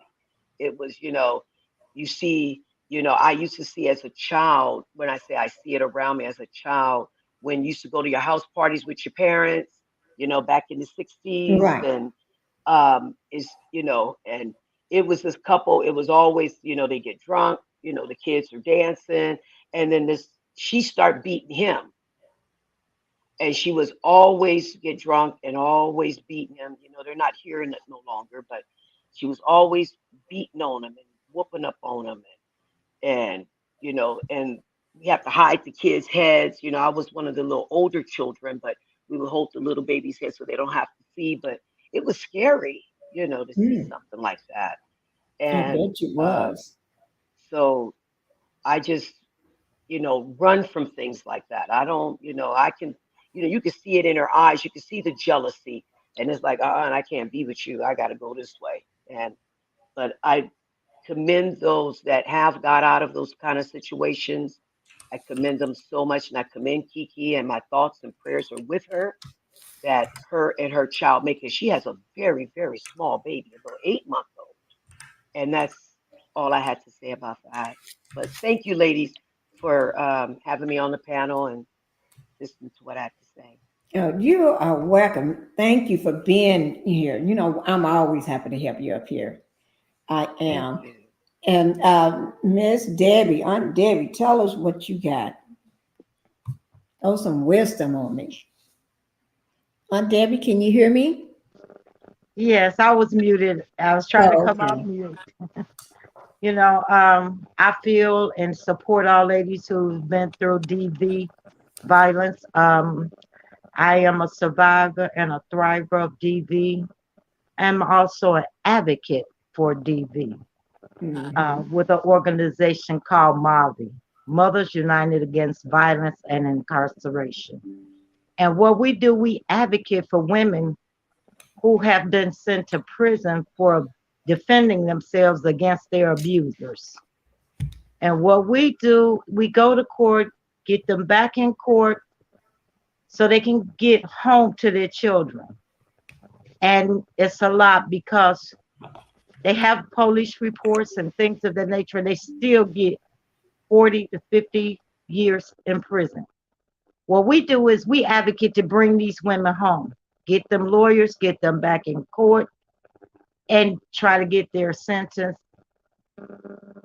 muted or, time considered served. bring them home so they can be united with their family. We have resources where they can get therapy, jobs, housing. We do toy drives, after school drives for children. We also, around this time is Christmas, we're setting up a toy drive where we do a reunification ride where children can go down to the prisons, visit with their moms, and they get toys so they can have something for Christmas. In the city, people that's coming from the Cook County, women that come home, we have sites where they can come and pick up toys so their children will have something also. I've been doing this for years. Do we bring women home? Yes. Do we stand beside them? Yes. We support them. And we do all we can to get them back in society, reunited with their families so they can take care of their children and lead normal lives. We also have circle groups where women can come, each one teach one where they can talk and get a lot of this trauma out. DV has been going on for years and years and years, and it's a curse, generational curse. Children see their parents get hurt, they grow up and pick the same kind of men, and so forth and so on. What we try to do is teach women. I always say, get your own rug to stand on so nobody can pull it out from under you. Because when you go back and you pick the same type of person, you end up in the same type of situation. So this is what I do. And my hats go off to all women because a lot of women don't make it out of this. As you know, every day, a woman who's suffering is one that either survives or she's unalive. That is true. Mm, You're exactly right, Debbie, on that. And you are exactly right. And I hope all women out there hear exactly what you said and the rest of the panel, because if we don't shed some light on this, a lot of women, they're locked. I don't say locked up, but they're afraid to even step outside when he's gone. And if they don't hear anything else here, and a lot of them, this is the only way they can communicate with the outside world is when that person is not there. And so for them to hear this, it gives them hope. And hopefully, even if it touch one person a day for them to get out, that's that's more than nothing at all. Hear this and hear what we're saying. People are out there for you. They're don't because they teach them or they drill it into their head. I shouldn't say teach, but they drill it into their head. Nobody wants you. Nobody care about you. I'm the only one that care about you. And they isolate them. And there is places out there. There's people out there. There's people out there just like you, Debbie. There's people out there just like I said what I said. Even in for life, Sun Kiss, Cheryl. There's tons of people out there that would be willing to help.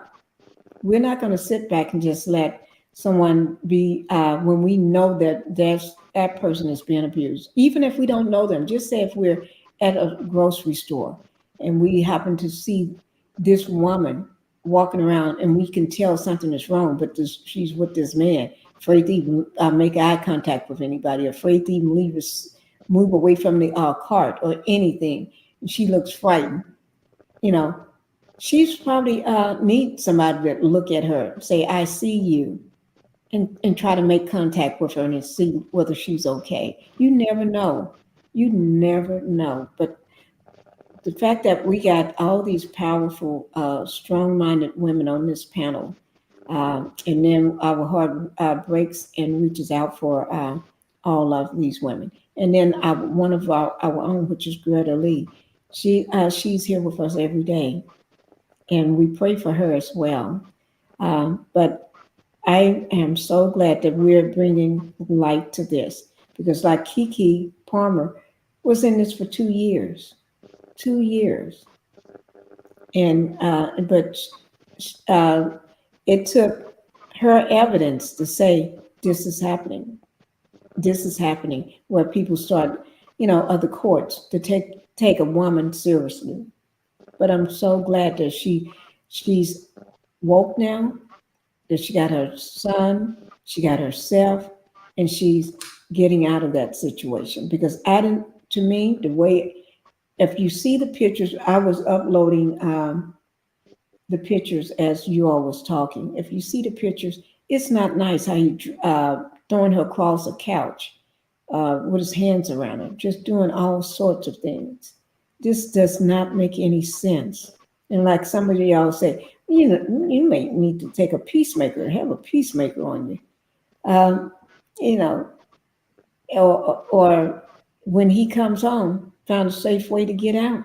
Just like I said what I said. She made it safe and made the woman feel, and I know that gave that person, those two women, life at the end of the tunnel because they knew they got someone that's helping them, and they felt it made them, even though they have to go back in that house of that creature, but it gave them power just knowing that they got a plan in place and they're working toward that plan so they can get out safely when he's gone.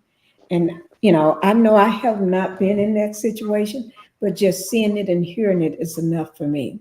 It doesn't take a brain scientist to say enough is enough.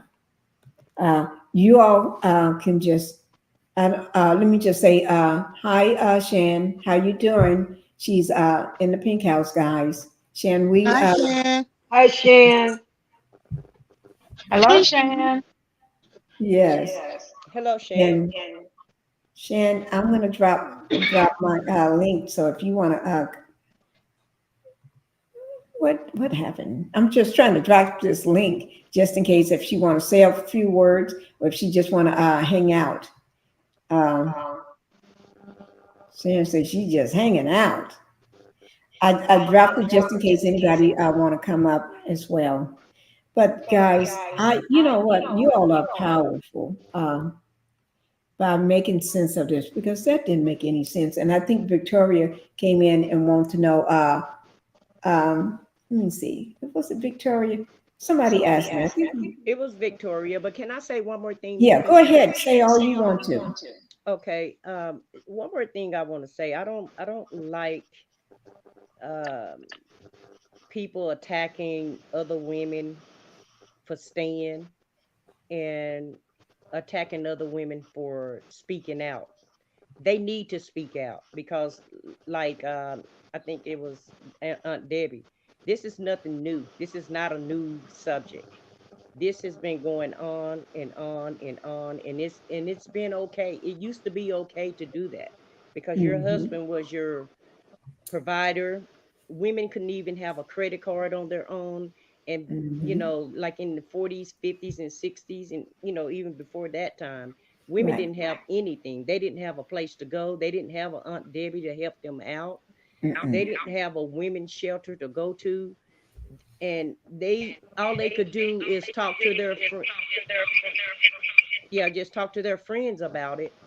And the friends couldn't even help out. And so I'm glad that this is in the spotlight, and hopefully women can reach out, to other women for resources, and not just women, men too, because, like someone said it, In for Life said the lady was always hitting on the men. So it happened to men also. Hmm. And so I'm just glad that it's out in the forefront. Everyone is aware of it, and just know that there's a support system, and there's a help, and let's not stigmatize anybody, Right. because when you get in a True. Right. relationship and someone is bomb loving you, get you all hooked, and then start flipping the script on you and start treating you a different type of way. Sometimes you just don't know what to do. That is true. And And so you're making me think. Sure. Continue. I like that. Hmm. Uh, Let me just welcome Shan. Thank you for coming on the panel. Thank you, thank you, thank you. Yeah, I and really appreciate what you just said, Auntie. Who was that just said that? Because I want to know who just got done talking. That was I said what I said. Oh, of course, always have many good things to say. Okay, I want to make a note of that. Okay. Okay. Well, we're gonna go ahead and mute so Shan can. Shan, we're putting you out there. What I hope you're doing good this Saturday morning, and we've just been talking about the Keke Palmer relationship with the ex and how she got temporary custody and a restraining order against that creature. I'm going to go ahead and get it forward to you. Okay.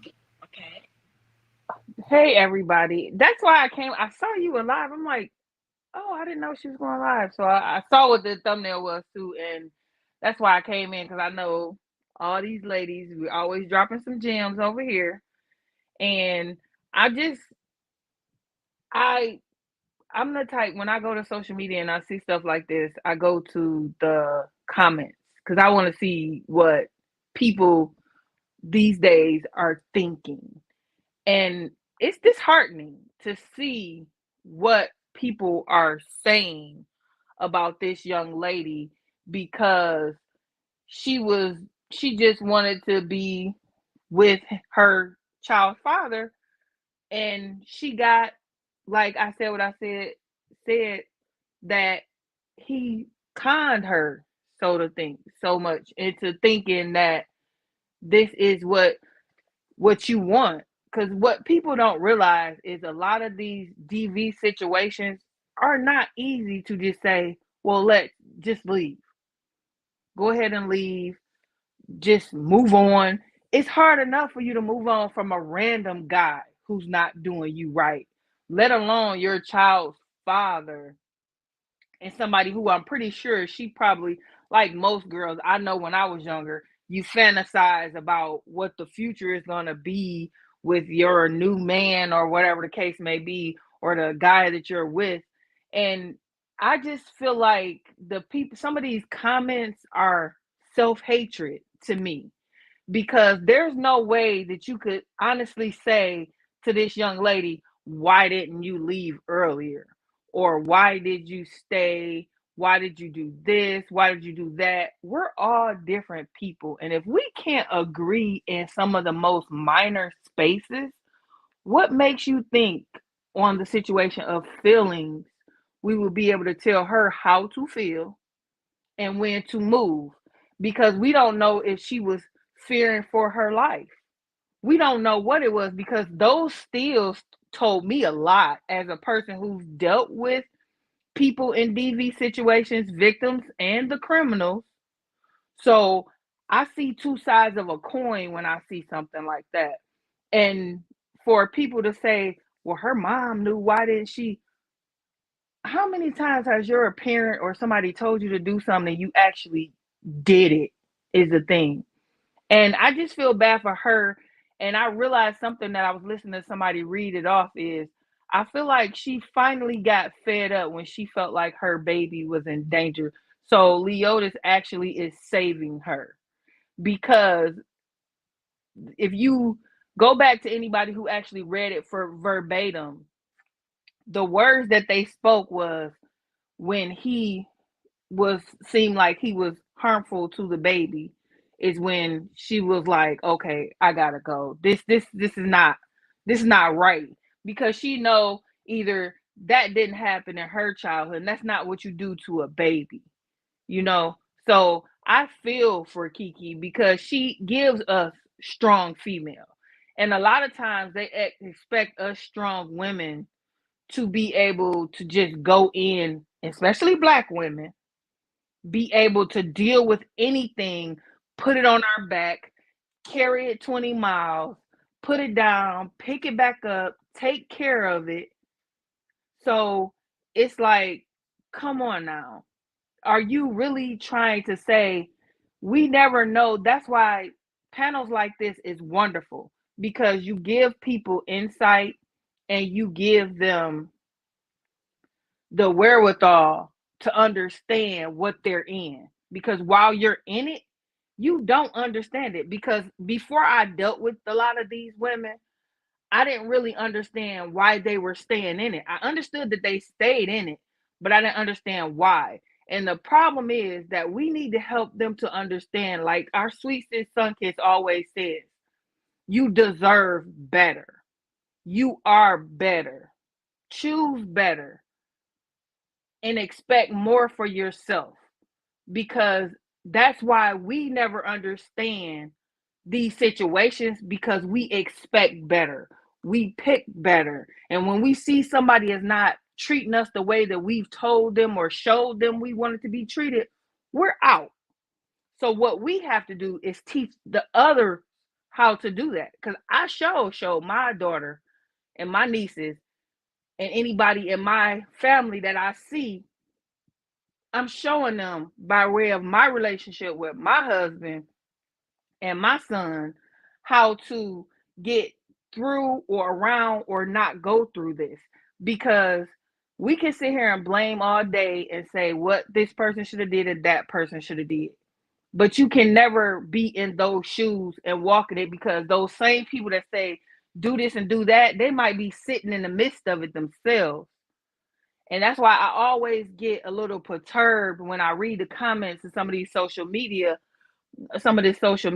these different sites on Instagram, because along with your messaging of what's coming out, also put up the DV hotlines, the different resources, because those hotlines are a way into the different resources like shelters and different things like that, because our people are lost. So we do in turn sometimes have to help them. And I don't feel bad about having to help somebody or being glad that somebody got the resources to get out, even though it seemed like she's been in this for a really long time. And I'm pretty sure people have been telling her to get out. But I just get really frustrated because you don't have to agree with something in order to understand it and try to help somebody move past it. And that's usually where I'm trying to come from. I'm usually trying to come from the understanding of trying to help somebody get past it. And most people don't live in that space. And I only live in that space because I dealt with both sides of the coin. But I really love coming here and listening to everybody up here talk, because everybody is strong and everybody has their own ways that they've handled things. And that's something that we need to let people know, like how we dealt with some things, how we would, what we know, and where to go. And I really like all the ladies up here, Auntie Debbie, Sunkiss, Miss Cheryl, and for life. I just think I said what I said. I think all you ladies are just wonderful, and I'm so glad I Thank found you. y'all. Thank you. We feel the Thank same way. you. Thank you so much. Thank you. Same way for you. I agree. I agree with you. Is it okay, Okay. Pinkie, if I piggyback off Yeah, of before we Shan? take it back, I see your comment. I think we have a troll, be gone. And I think we do. I Yes, don't like the I think comments this so. person is I saying. didn't exactly. So I She's don't doing like the it to get out of comments. child support. Um, we don't come in here to act a food in my chat. There's other chats that you can go to if you want to act a food, but not in here. So, with that being said, we don't have time for you, so I'm going to go ahead and ban you if you don't mind.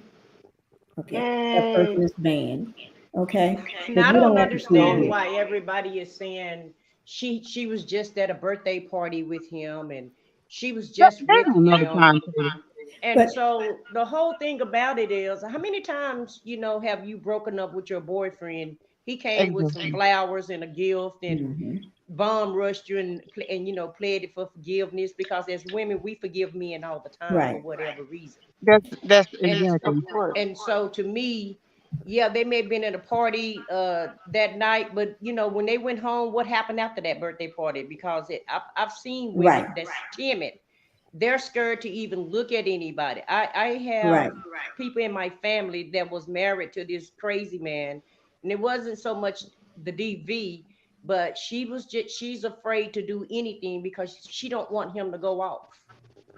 That is See, true. that's the thing. People don't realize they don't know what the timetable is either. They just think it's in real time. They may think, oh, okay, just like with the Shirley Strawberry situation. This stuff goes back a year and 2 years and all that, and they think, oh, this just happened yesterday. And even if it did, like you said, you don't know what it's from. That's why I was saying when it came to Keke, I blindly supported her because with his comment, I said it is a lot of layers underneath that. And if you don't pay, I don't necessarily pay attention to what people are saying to me. I go behind that. I Hmm. said, listen to what he's not saying. That's You right. have to pay attention to what he's doing or what he's not doing. And if you pay attention to that, it is cryptic. It is so much more to that. But so Right. many people just go by what's right in front of their faces, and Hmm. then they run with it. But Right. Shan says so. You hit so many good points. I was like, oh, sing, just sing. But here it's so many things that you said. Here's the thing. I When it comes to like you mentioned, it that you don't necessarily have to experience something to support a person.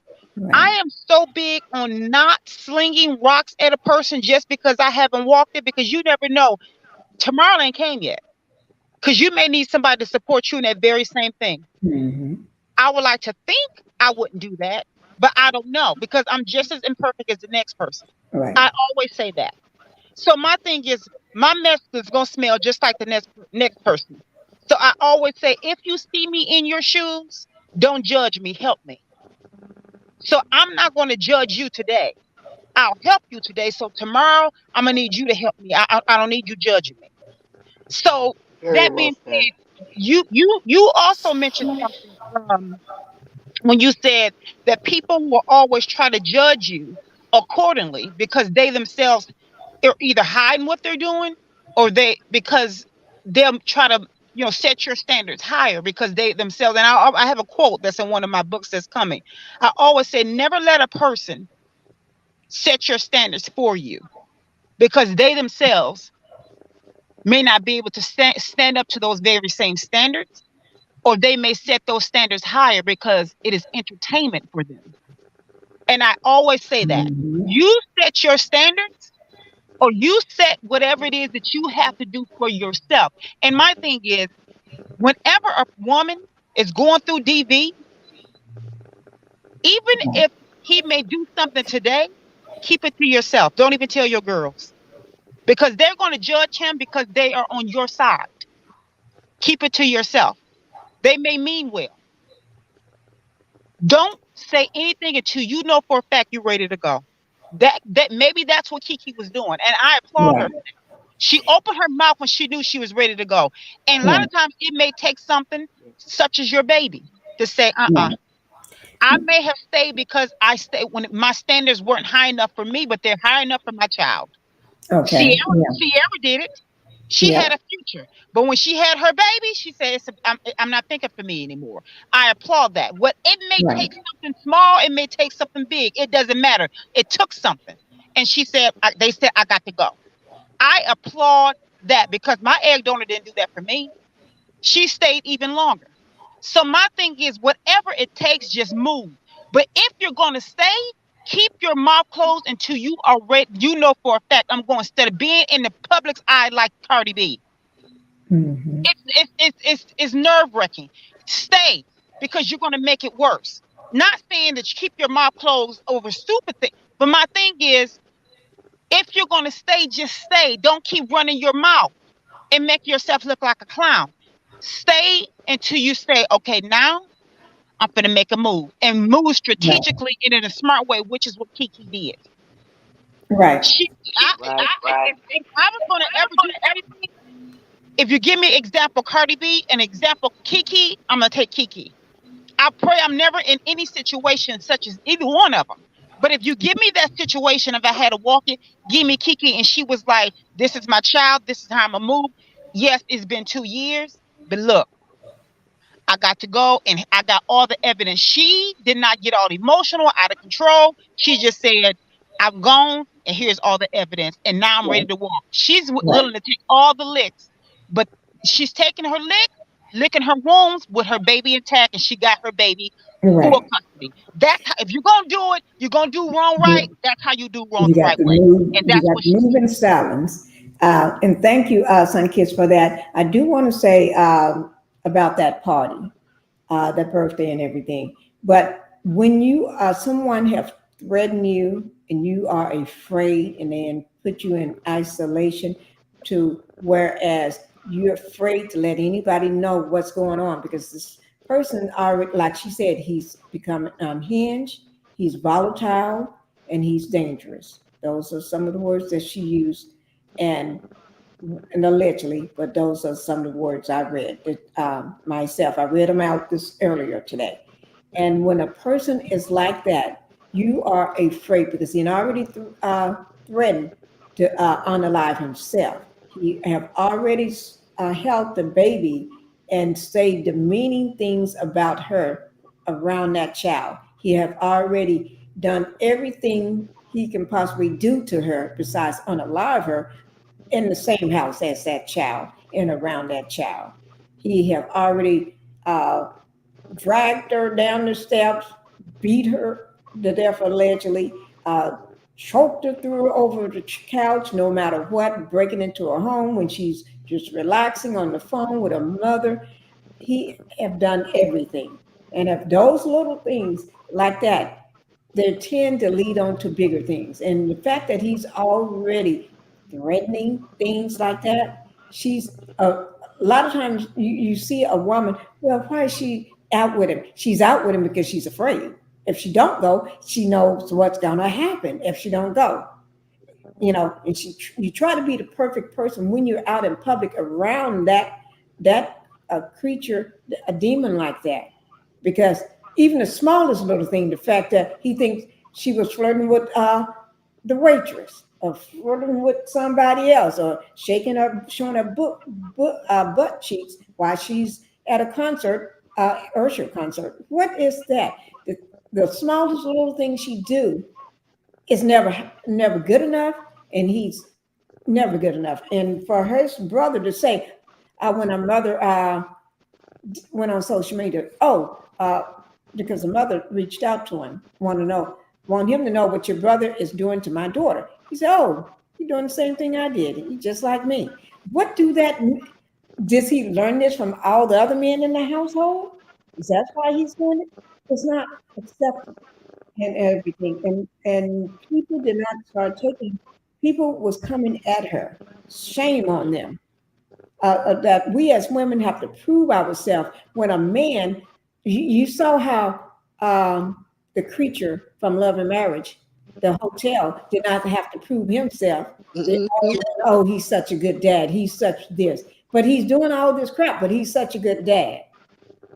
A good dad don't do that. And I hate to see anybody call this man here, Darius Jackson, a good dad. If they do, it's like, what the F is wrong with you?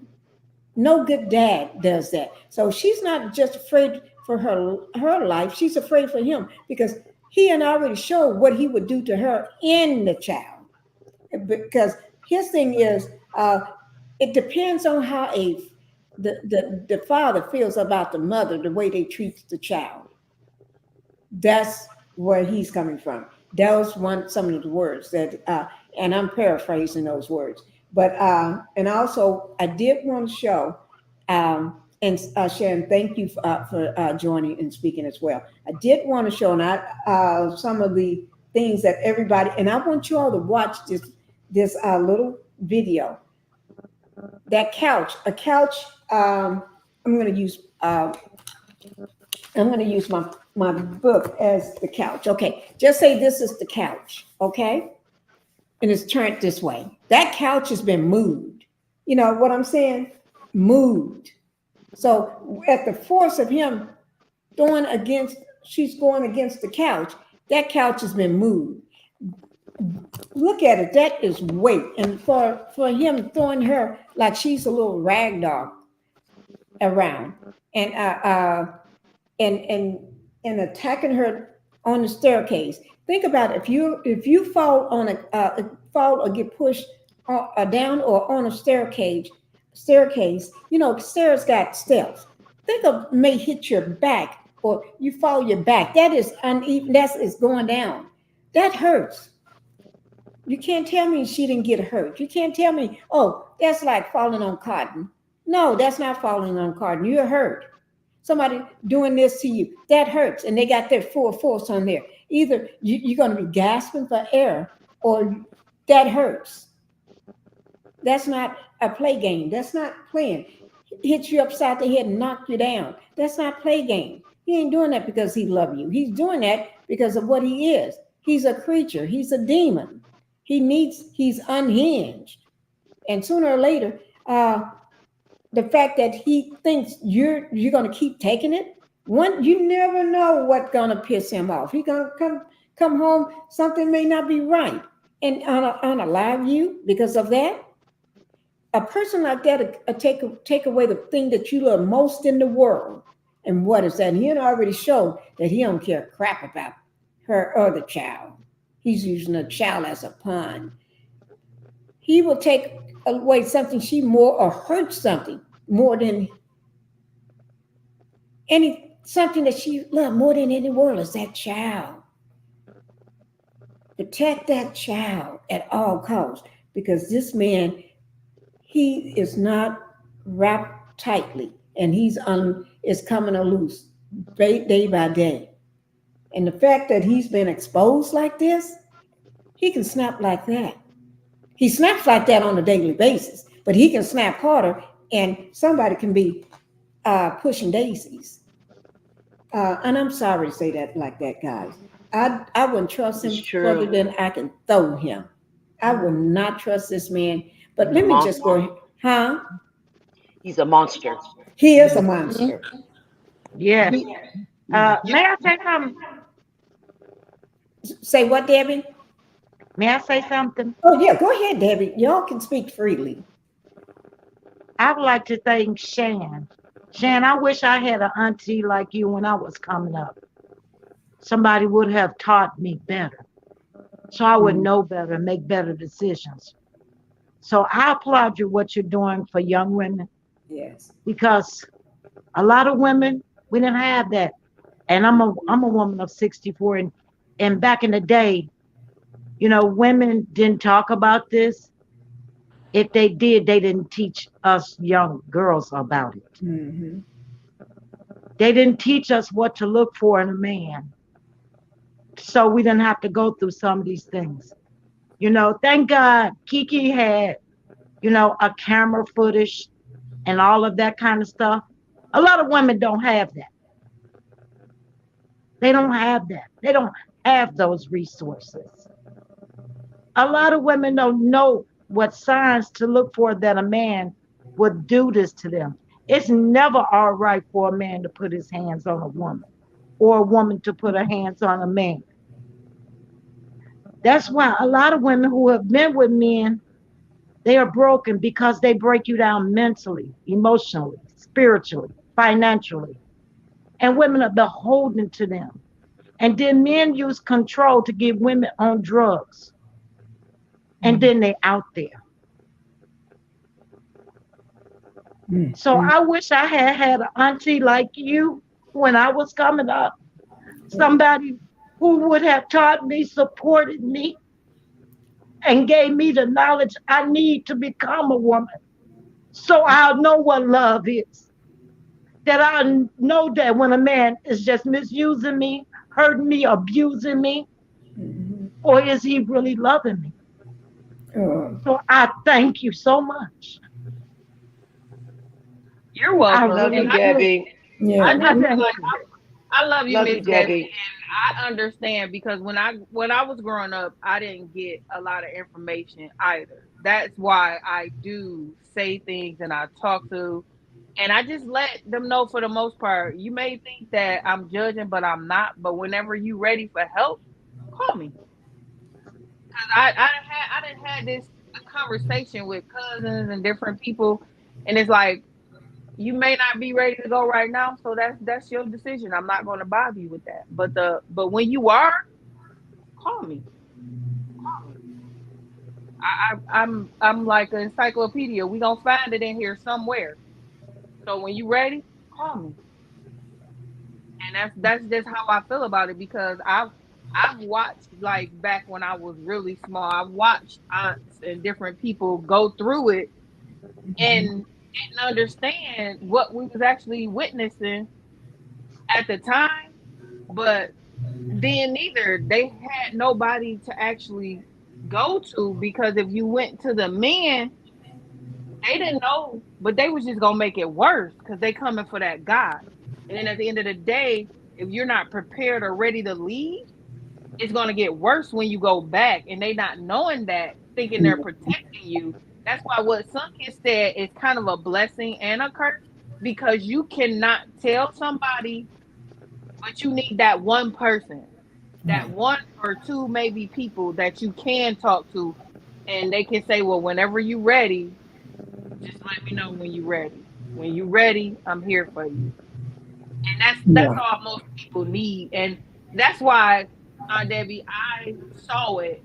I never really went through it, but I saw it. So I always was of the mindset of what would I do if that was, if that was somebody and I was an adult, what could I do to help somebody out in that situation?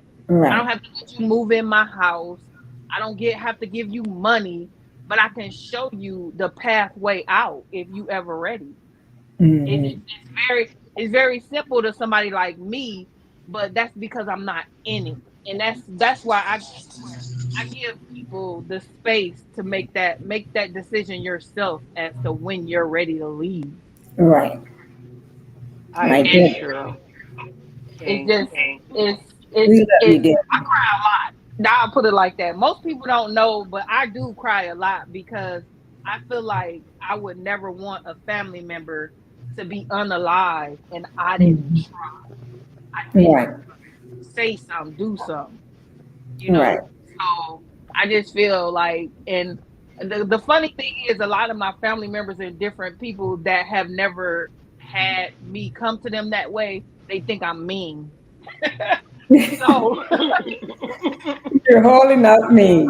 That's they all. think Shane, I I'm get the same. Shane, I get the same thing. Everybody think I'm mean also. real. I've been Yeah. told I'm cold hearted, but for those ones who know when they was going through something, they called me and we worked it out. And I tell them Great. all the time too, you don't have to praise me. You don't have to be telling everybody what I done. Just just show me that you using what I did do. Mm-hmm. You're not making me out here just do all this work for nothing. And call me Right. again if you need help again.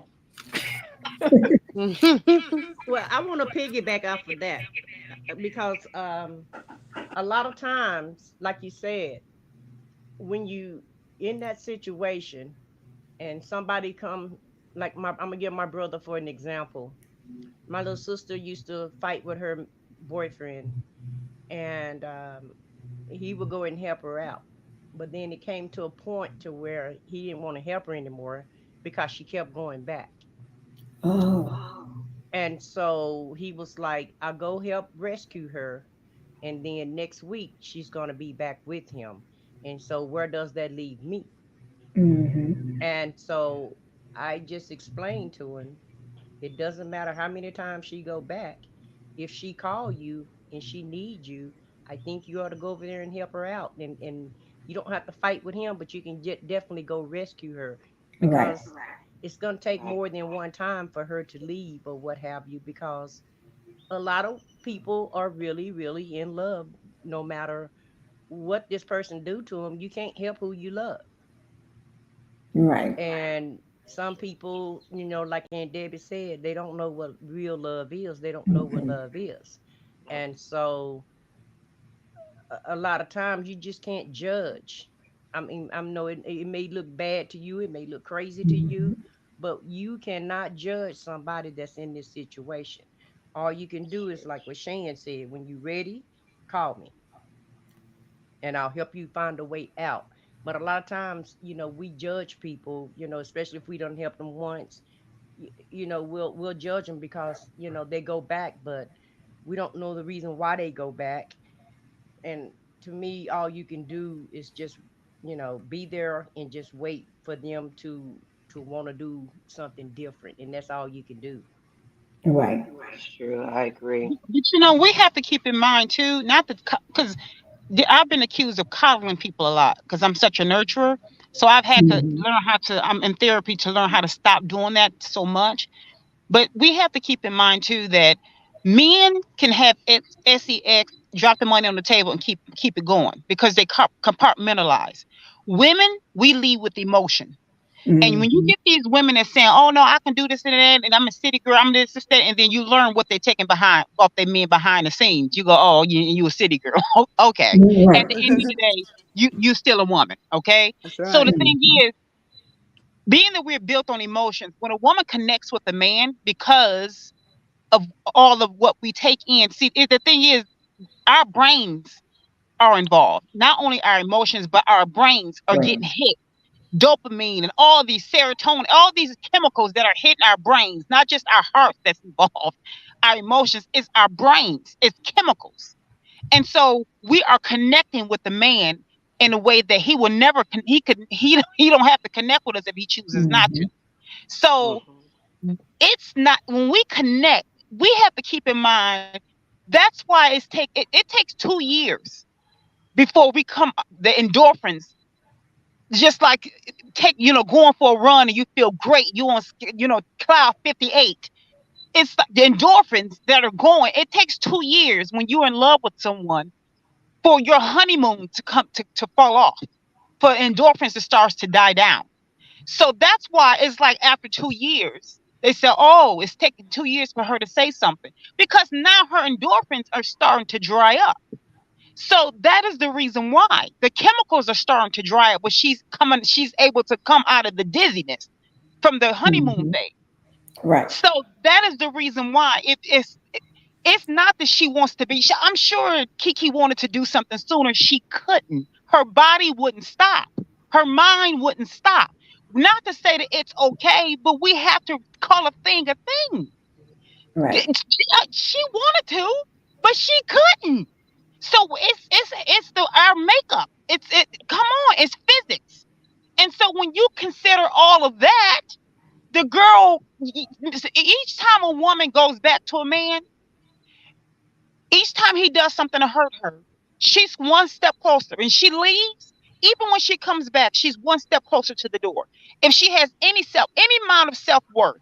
When we saw her going back, doing the Usher video and putting stuff out there to show that she's stronger or trying to prove herself. She was one step closer to the door. Look what she's doing now. She was proving that she was one step closer to the door.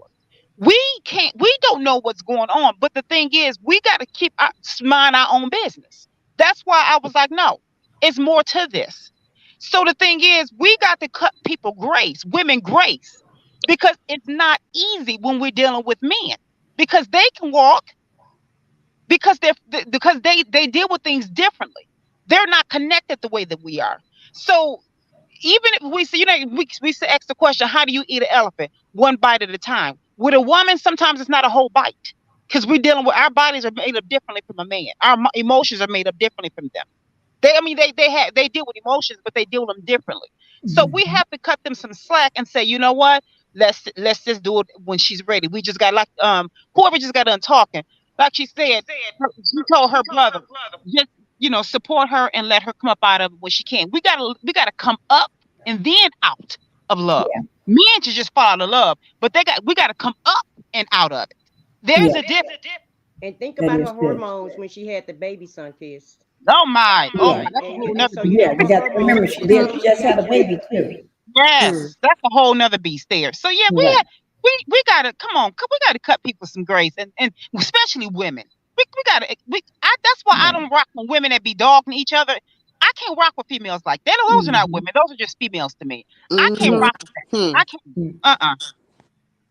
Okay. I think everybody has limits.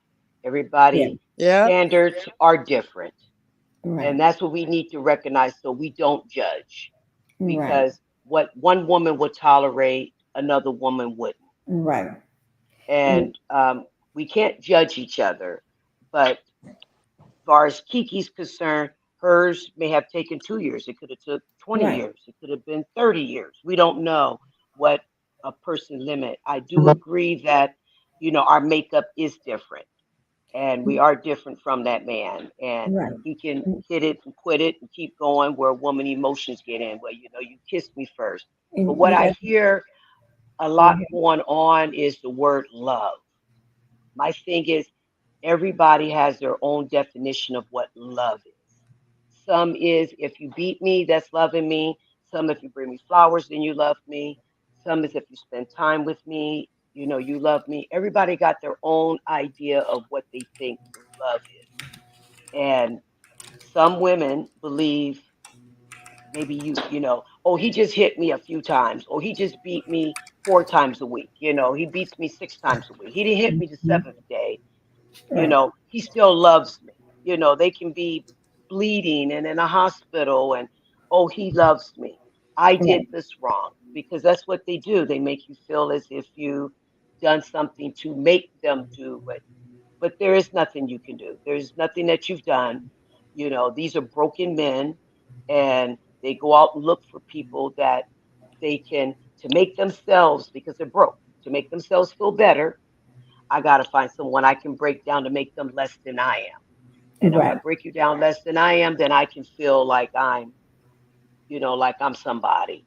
But I just, feel everybody has their own standards, or some don't have standards at all that need to Mm-hmm. set standards. But Right. everybody has their own tolerance, and we need to understand that everybody has their tolerance. That's why the person may keep going back, because they haven't got to their limit yet. Right. And when they get there, believe me, they will leave. So the thing I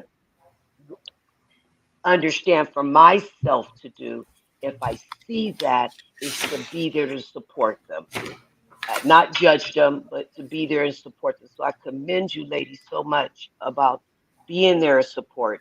Shane, especially, Right. you know, doing this outreach to help those that need it, and Debbie and all the other ladies, and Cheryl, and what I said. I commend you so much for being there, because Thank you. one day, with this individual said that to Kiki, he take his life, he will have no problem taking her and that child all together. And I really don't want to read in the newspaper that, they're all unalive, Right. because That is so true. I do commend her for walking out, because I've seen so many, other than being um, retired military, I also retired in the penal system.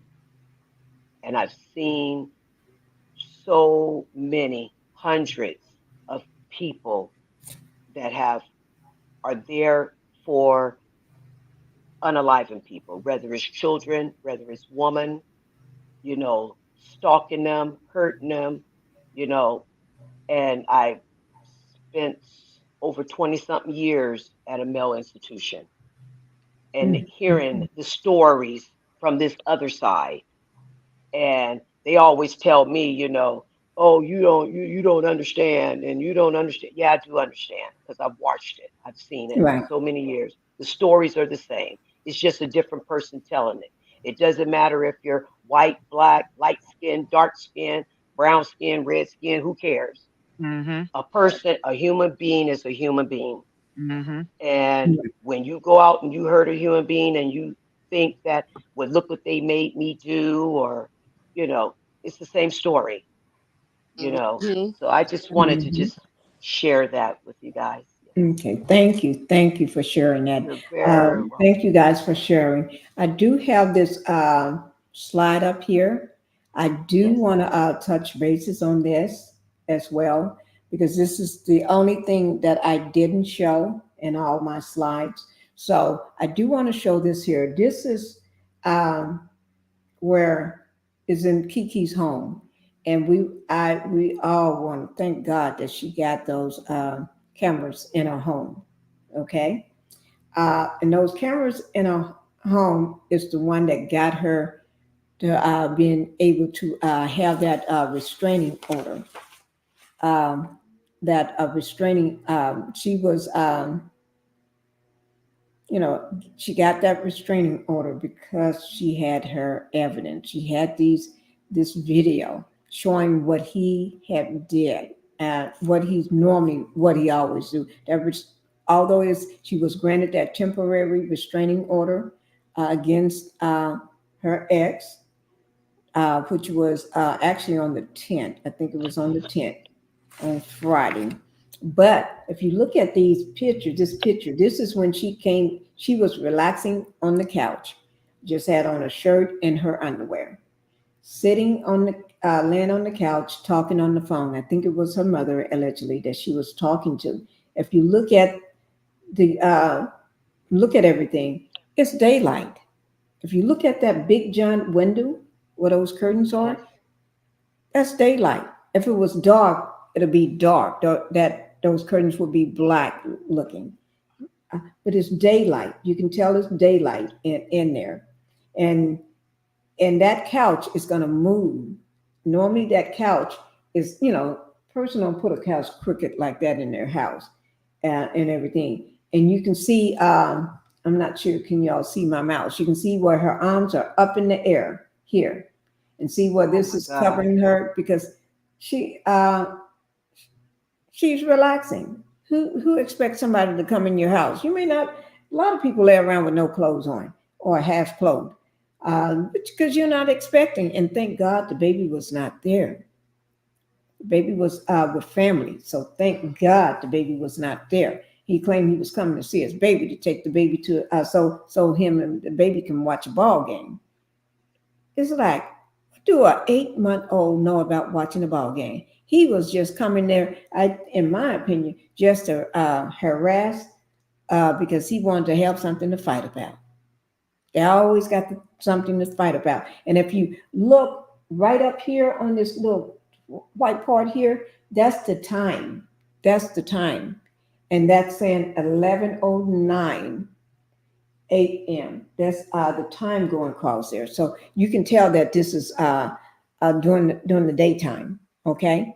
Also, I do want to say that that I think she gave birth to her child in February. She gave birth February of this year. I think it is 2023. The baby is 8 months old. I think that's, if you come back, I think that's about the same. But anyway, but she got pregnant last year. So although they've been together for 2 years, they've been together for those 2 years. But a lot, you got to look at the half of those 2 years. She was with child. Okay, she was pregnant, uh, and then also within those 2 years, the baby from pregnancy to being 8 months old. So that's already time taken out of those 2 years. So basically, they haven't been together that long. But during that entire time, it wasn't a um, Tammy Van. Thank you for Tammy for coming into the Pink House. Thank you so much. And congratulations on your new grandbaby. God is good. Thank you. The baby is not born yet. If you're talking about me, the baby is not born yet. It would be my first. This is our first grandchild. I was getting to the point.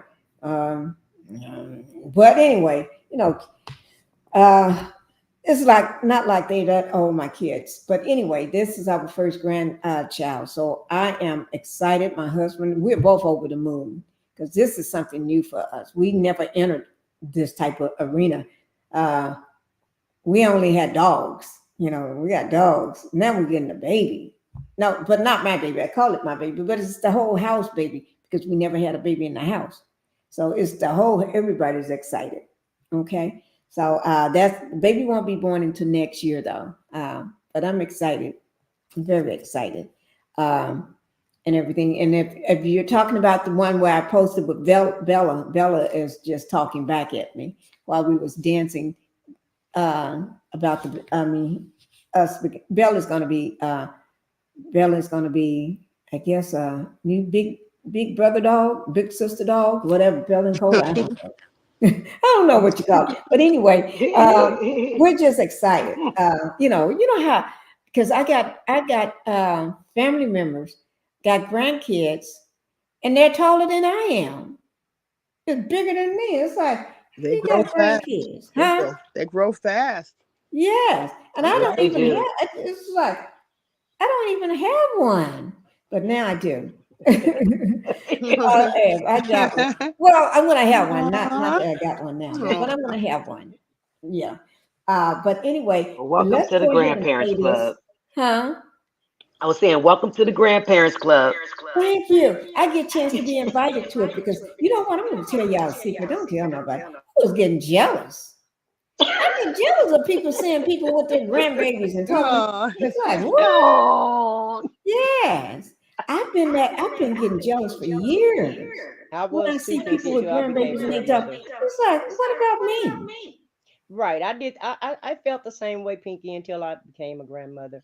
But I Okay. want to So ask it's normal. when you finish up. I want to ask Shan and Miss Debbie a question. Whenever you finish, Okay. Let me go ahead before they drop and off. play it.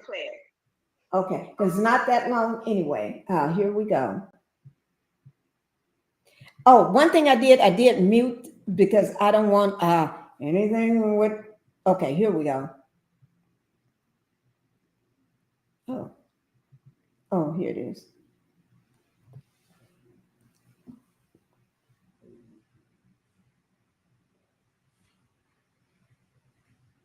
Oh Lord.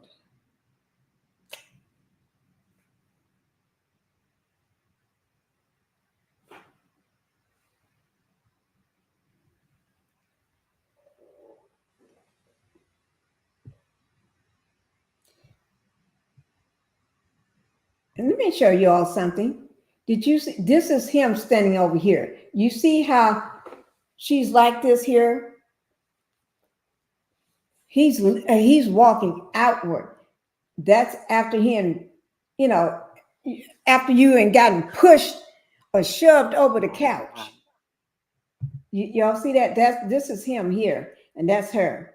This is one leg. That's the other leg. There's an arm over there. Because we don't normally sit on a couch like that. You know what I mean?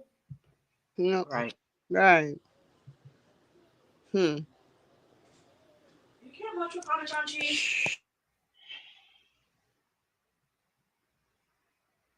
Oh, it just ended. Okay. Okay. Okay. I just want to show you all that, and I think you said you have a question. Go ahead, guys. Take it. Yeah. Oh, let me just say. Let me see, Barbara. Oh, you got a grandbaby too, huh? It's amazing. All right. Thank you, Tammy Van. Okay. I'm done, guys. Okay. I just wanted to ask Barbara and Shan, since, and probably Sunkiss too, since this is your field and this is what y'all work in. Are you guys seeing a high number of women being unalive? Because I watch the news all the time, and it appears that these guys these days, they're getting mad, unaliving the women and the Mm-hmm. children at this point. Yeah. And it seemed like that it's, becoming real regular these days. And I know it's always happened, and we have cameras and social media to show us now. Mhm. But it seemed like it's becoming more and more relevant these days. It's as if it's nothing, you know. Watching these dudes just unalive these mothers and kids when they're mad at them, or because they want to control them, or whatever the situation is. Well, I can say that it's true. What your observation is spot on, because it is showing that there are more, because of narcissism being so rampant. There are more narcissists than there are cancer patients, diagnosed and undiagnosed cancer patients. And then two, Mm-hmm. with that's why they're saying, I had mentioned before, just using this as a small example, that's why they're saying to now with the little league, that they're making them earn the trophy now, rather than, both sides, whether they win or lose, are going to get trophy. That is just a small example. And the reason No. for that is because it's actually feeding the narcissism. Now Dr. Romney, the world renowned uh, doctor that specializes in narcissism, they were actually, years and years ago, they were actually pushing more academics for is like teaching your child how to read and write, and when Right. the mother was carrying them. Now they're actually trying to switch it because you have a lot of psychopaths that are going into schools and pop pounding them up, and going Ooh. into theaters and pop pounding them up. Now they're saying, okay, let's put a halt on that. Not so much of a halt, but let's back off so much, and let's start, you know, fawning on your Mm-hmm. stomach more, and you're talking to them and showing more love and empathy rather than pushing academics so much, because we're having a lot of smart kids, but look at what they're doing in the schools and theaters and malls. Let's start Mm-hmm. teaching them how to, let's focus on more empathy. Um, so you're right. And then too, remember here lately, and I'm so big on, as I always say, paying attention to your own backyard. So in the Black community, I'll just say that we're saying how there are more ancestral relationships, emotional ancestral relationships Mm-hmm. with Black mothers with their Black sons. Um, that is rampant. So we've been paying attention to that, doing whatever it takes to make sure that the Black mother's doing so much with their sons, and kind of like ignoring the relationships with their daughters. And it could be that the fathers with their son. I don't know, but I'm just going on with my own immediate relationships with my relatives. Mm-hmm. Um, that is, you having a lot of narcissistic. In my case, my egg donor, her Black sons were propped up on a pedestal, and we were, I was like the Cinderella of the house, and it was kind of like the good time situation. Thelma doing everything, and JJ just walking around saying dynamite and getting all the dates. So that's more or less what it is. So with narcissism, it can feed on both sides, and that can push what you're seeing today. For oh, look at my son, and it can be heavily neglect, or the mother with the narcissism making her son feel like he's the king. That's why you have so many Black men always hollering, "I'm a king," even if he, he's bringing nothing to the table or adding nothing to society. He's still, in his Mm-hmm. mind, he's a king. So when he gets into a relationship, he still feels like he's supposed to be treated that way, even if it's not warranted. And if he's not getting that, he's going to unalive. And Mm-hmm. so this is what, and it's Strike rampant. out. So he's getting that from he's getting that attitude is going into society. So when the narcissism can come from the mother saying, you have to get this supply for me, so you can't go far from my apron strings. You have to get that supply, so I'm going to feed Mm-hmm. that to you so that you can't go far from me. So that is a way of her manipulating that relationship with her son in an incestuous way. So no, you're right. You're spot on. Hmm. I totally And agree. I'll take it a step further Sure. because I feel like, because my husband, we are kind of in the middle at that 50 age bracket. So, that's like old school, but not so old school. And we were raised kind of in that area where it was old school, but it was coming out of old school. So Hmm. it's like, I feel like people aren't raising their children, male or female, Right. any sense of responsibility for themselves, Yep. because it's Hmm. either one extreme or the other. You're either Exactly. doing everything for them or you're doing nothing for them. So my children, in a sense, started washing their own clothes in elementary school. And Hmm. I only Good. did that because I never washed my own clothes until I became adult. However, I only did that because we sent my niece to college and she literally could not pack because she didn't know how to wash her clothes. Oh, And I wow. was like, my kids ain't gonna be like that. So Mhm. they were in elementary school. So I'm like, oh, y'all need to start. I'm finna show y'all how to wash. Y'all finna. I have a little OCD, so I make them clean their own spaces, but I clean like the bathroom, the kitchen. I can't eat off anybody else's dishes. I have to eat. I have a real OCD complex when it comes to stuff like dishes and bathrooms. So those are my spaces. But everything else, they have a responsibility for them spaces. And Mhm. I have one of my children. I'm not gonna say which one, but one of my children is a special needs. but they were never treated as a special need. They did the same thing as the other kids. You're gonna wash, you're gonna do all this other stuff, and you're gonna learn on the same level as the other child. We're not gonna make you feel like you're needy, so you don't know that you need Mm-hmm. help.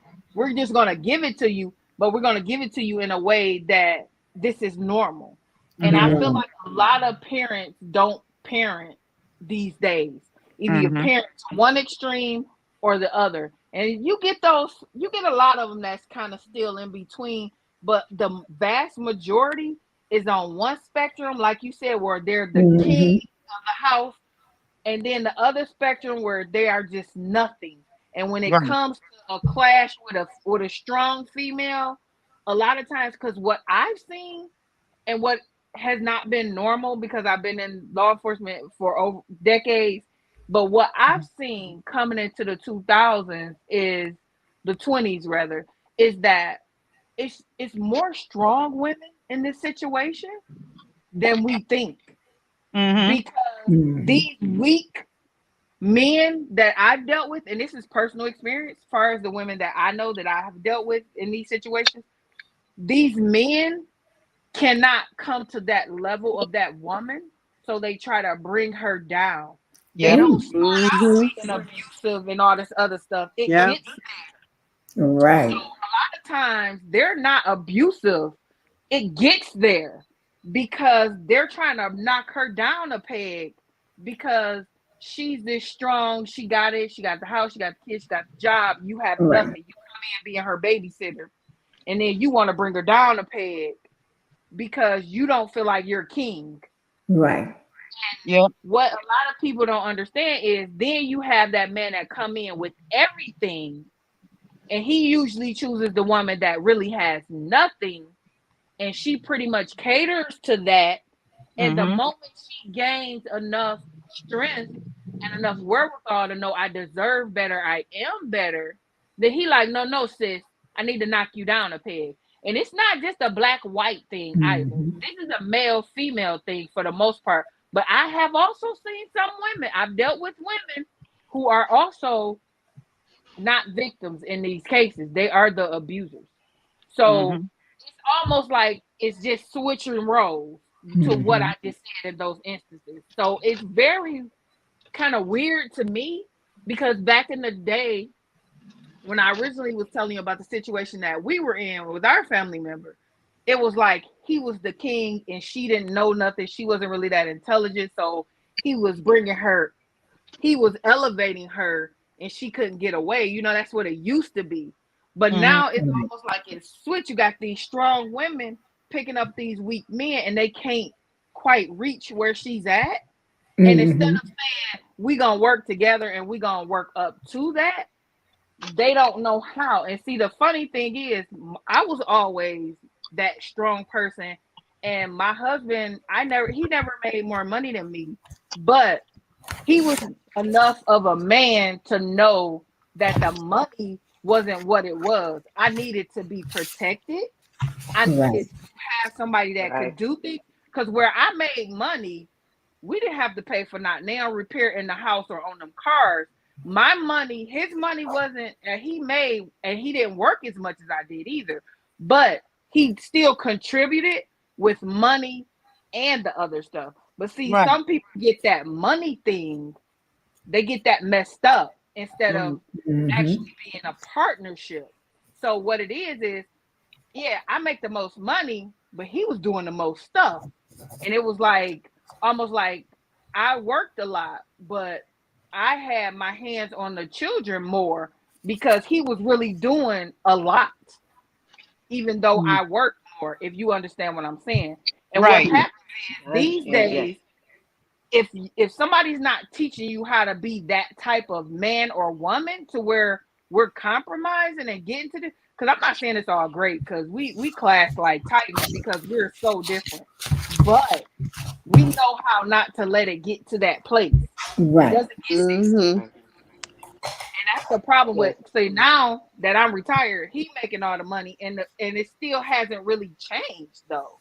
I basically do what I do on a volunteer basis. I don't Mm-hmm. make any money off of it anymore. So he's paying, and I'm kind of cruising, but the roles haven't really switched. We know our lanes. Right. Right. I Right. like that. Mhm. Some men can't handle their lane. Right. Right. They I get in just, their lane and they get jealous and everything else. exactly, I just, exactly. I just, Martell. I Yes. just want to say that I agree. Was Shane that was last speaking?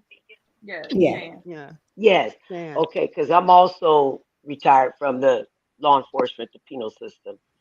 Um, but what I wanted to say was that I have come when I was working, before I retired. Um, there was so many women that I will talk to on a daily basis, multiple women, mothers, aunts, girlfriends, wives, always have an excuse for that man. Always got an excuse. They're always, they get more support than women that were incarcerated.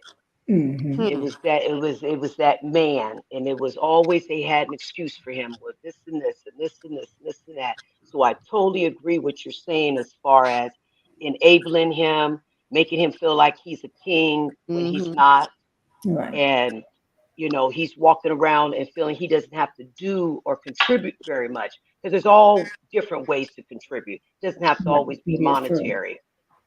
Right. It's the point of, do you bring anything to the table? We're talking individuals that feel they don't need to bring anything to the table.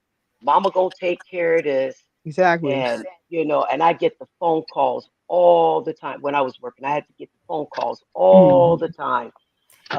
My son don't have this and this, and they go out their way. They'll catch 5 buses, 3 trains just to come visit and for him to act out. And then I have to hear about that. And it was just it's just crazy. And it wasn't like that back in the day. So I'm not Mm-mm. quite sure when the breakdown started, but it wasn't like that. You had Miss Right. Ann over here, in our neighborhood. She Right. The was aunt and always giving everybody her else. respect. Yes. And other parents can discipline those kids. If that Right. parent was a single mom and that parent had the mom and the dad, that dad can discipline that child. You Right. didn't do, we had that camaraderie, and it just seemed it's gone for Right. some reason. And ways in our black culture we have went forward, and there's ways that we're worse than our Right. foreparents. You You don't know. have that nowadays where a child can be playing in the neighborhood and everybody on that block, whether it's the neighbor Yes. a couple of doors Hmm. down or your neighbor or next one or the one across the street can see that child doing or that teenager doing something and just call them by their full government name. They know, okay, Ooh. I gotta listen and I'm gonna go over there and see what you want because I know my mama's at work. And they walk over That there and you can chastise them or you can pull their ear and everything and say, get your butt over in your house. I'm gonna let your mom know what, and everything and, or, and then or and then you get them got three upside the ear. three And, spankings coming. Yep. and it was okay. That child learned to respect everybody. He learned how to respect a female, regardless of your age. And he better not hit a woman, a girl, anybody, even if it's a girl next door. He better not raise his hand and hit nobody, because somebody is watching. But remember, That's But true. it takes a village. It's no longer there anymore because even in the schools, the teachers are doing things with kids that they shouldn't. So who right, do you trust anymore? right, Because I just saw I was watching something and it was showing how the teachers were trying.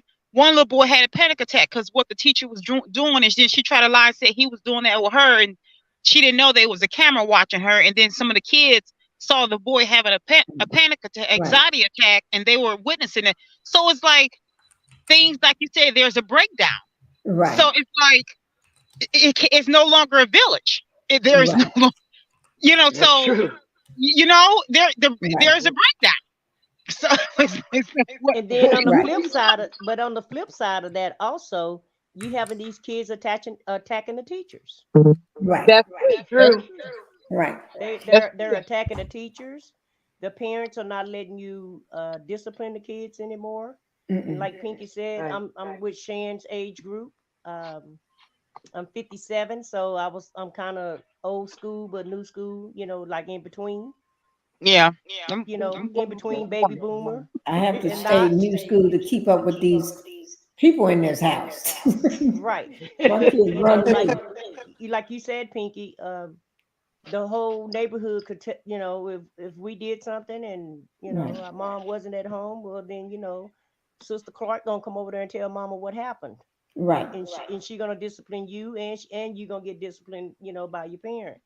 And right, so, for whatever reason, like Sanchez said, it's a breakdown, and it's like, you damn if you do and you damn if you don't these days. You right. don't know what to do, And and when a you lot that of child watching goes children. over there, Yeah. and that mom may say, "I hope you whooped his butt while I was gone." Yeah, and you better not whoop nobody's butt now, because it's an altercation with the parent now, so you can't, hmm Yeah. you Yep. can't Miss. discipline in kids any longer. And Yeah. so, That's why they're society has out of made it very control. hard for you to do that Right, now. No boundaries. They don't know boundaries. And we No. all got to keep in mind that They it's don't. always been a man's world. And so, in for life, Yeah. watching, women on the other side of the fence having to, be in jail because they had to unalive, their husbands or whatever. Yeah. And, Mm, keep in mind, those judges, most of them were men. And they're, yeah. hmm, and Yes. just watching old documentaries and TV, or just watching things, society have always ruled with the man. And Right. so, until I feel like Well, until they I work. change that. I work Mhm. with the men. I work with those from death row. I've Yeah. seen 3 executions. I'm in California, and we're not executing anymore. But I've all those years I've always worked with the men, and I see it from because going from wearing a uniform to being civilian clothes in the penal system now, and hmm, you know, became a counselor, supervisor, and now seeing it from the other side. Now I'm talking to the families, and I'm talking to, you know, and seeing these men how they're, and you see the women how they always seem to have an excuse for them. They, it's hmm, not that bad, you know, or he did this. Why didn't they just give him their purse? Why didn't she just do this and he wouldn't have killed her, or not say kill, unalived her, or he wouldn't have right, hurt this child. He wouldn't have, RAPE her, or, it was just, it's just a different world. And to to see that, read it, see pictures, and read those things on constantly on a daily basis. right, It was tough. And but the thing is, to see the same woman is why you're incarcerated. It's the same reason you look and you see the same woman is trying to come and see him, come and visit him, and a lot of it because they are scared. Because hmm, it's, you hear the phone calls, the phone calls, if you right, don't get up here and come see me, then, I'm gonna do this to you, I'm gonna do that to you, right, So it's a vicious cycle, it's a vicious circle. And like you say, it start with the young children. Can't discipline them, can't talk to them. You have kids cursing their moms out, cursing hmm. their, taking guns to school, and it's just so We'll out say of pow pow. control. Pow, I'm sorry. Oh, Pow pow. pow. Yeah. It's so I'm sorry. It's Oh, that's so out of okay. control. It's just so out of control. And Hmm. and it's just hate to see 20 years from now, what life is gonna be like. It's just Right. Now, is it it's true horrible. that when men unalive their wives, they get lesser time than if a wife unalive her husband? I know in some states that Yes, that it was is true. true. Is it true? It Okay. is true. It is Mm, true. mm, mm. I've seen men that are death row for that, for unaliving their wives. I've seen men do life. But I haven't worked with the women's side, but it was always the men's side. But I do see that women do get, through records and case files, Hmm. that the women do get more, they get more time. Yeah. or it could be the littlest thing. And but now we're trying in the state to make more outs for women to be with their children. And now Mm-hmm. men have jumped on that. Oh, well, what about me? So now they have to make it for everyone now. So they Right. can be with their children, be out to get these early releases. And it's just horrific. Some of the stories. I could write a book on all the stories, I, of all the years and I bet you things can. they've done. Hey guys, Mhm. we do have Black Titanic is in the chat. Hello, Hello, Black Black Hello, Titanic. Titanic. Titanic. Hello, Hey, hello. Black Titanic. Titanic. Yes, and we're coming up on 3 hours and one Mm. minute. At 3 hours and in 1 minute, it will Wow. be 3 hours, and we're going to be ending our chat right now.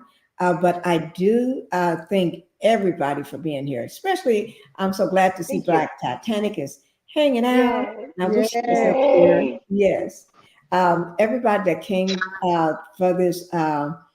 To support Keke and give their opinion and speak on it. And I think the more we bring awareness to this and everything, and because it took her 2 years, but she did do it. And I can She made it. understand. Everybody got their own way of doing things. She did it her way. And the fact that she has temporary custody and a restraining order against that creature is a great thing because she needs Mhm. to protect herself and her baby I'm because I proud don't think he cares Yeah. about either one, what happens to him. Mhm. So, and like they always say, when a narcissist see his face is plastered, it really ticks them off. They will always want to keep everything in the household. They don't expect you to tell.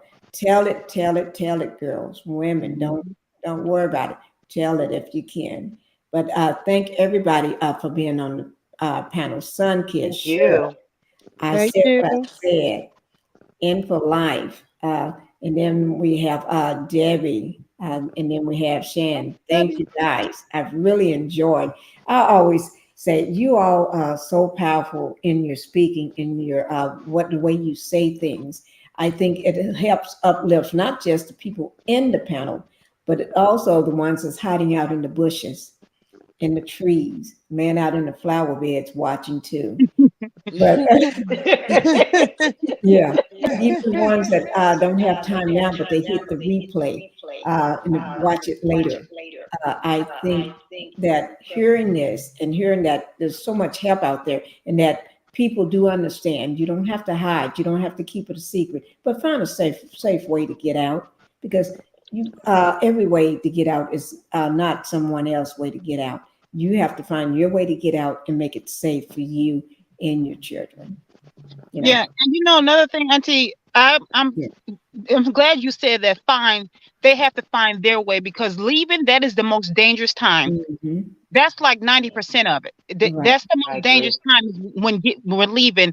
And I forget who was saying that early when she was so loving to help the African lady and one of her friends at work. That was To, me. I That was said what I said. in for life. No, I said what I said. to say No, what I I said. said what I Okay, said. Yes. okay, I said what I said. When that, because you put your life on the line too. So that when you were saying that, I was fighting back tears. 'Cause I'm like, it wasn't just them. You put your life at stake. So that Mhm. is the most crucial time. So yes, people have to know when to leave when they're ready and to do it their way. So that's another reason why people need to back off and let women move when you don't know when people are moving. Just because they're not speaking on it, you don't know. They could be moving and doing it quietly.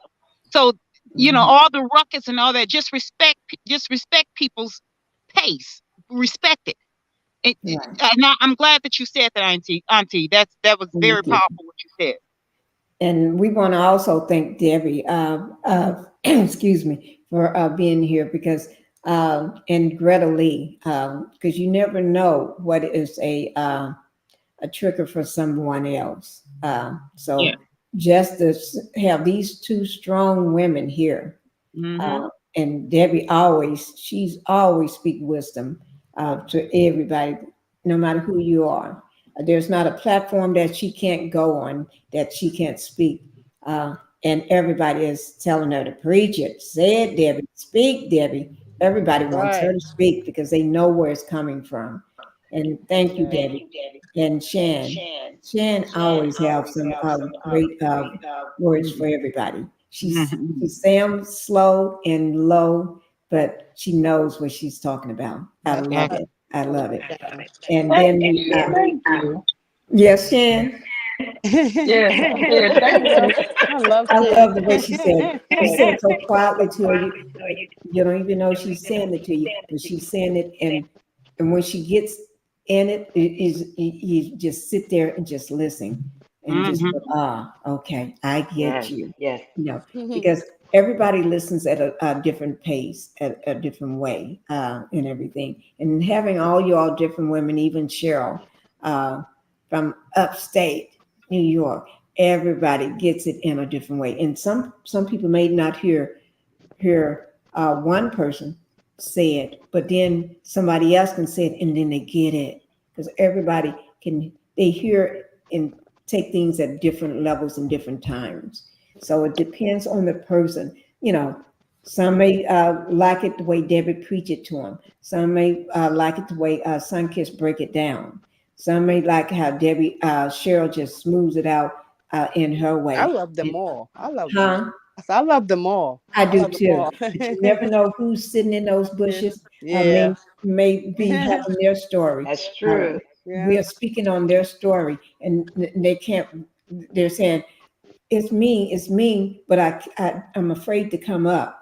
So Hmm. they're hearing you, but they're afraid to come up and speak. But they hear you, and then Long as you're they making hear. sense to Yeah. them. It's helping them to Long as make they hear. sense of, oh my God, I've been living this life, and she's speaking my truth. I hear her, you know. Yes. So I just love her. And then even the chat, they put out so much good information for us and ask good questions for us. And I just love it. And I just love having us all come together as powerful women to speak on something that back in the day, when our mothers and grandmas was growing up, you didn't talk about it. They just said that's how men are. That's what they do. No, beat the crap out of you. That's how they are, and that's what they do. No, go back home. Go fix some good dinner for him. You know he's coming home. You better go in there, and they know what's going on. You better go in there and fix that dinner before he get there. You don't want him to get mad. And it's like, do you? If we hear the way they would talk back then, it would be, you would know what to do with yourself. But I do thank everybody for being here. Have he been arrested? Judging from the pictures, he should be. I don't know. I'm going to do some more looking into. Do anybody know that on the panel whether he's been? Well, I don't think she so. did do a police report. It Right. said it in one of the documents, but the far as an arrest or anything like that, nothing like that has No, been put I out. haven't heard anything But either. it He takes should be arrested. I their saw one clip investigation. where it says that he was arrested, but I don't know if it was for, Okay. clickbait. But Sunkiss, I never thought about that I was putting myself in danger when I was helping my friends and family out. Yeah. Because I you were never being even thought about it you that were way. being selfless. You weren't thinking about yourself. You were being loving and selfless. That's why you weren't. Mhm. You were being a good friend. That's why. Yeah. Yeah. That is true. That is true. And I That do is true. appreciate everybody for I being here. agree. And yes, sometimes we don't even know.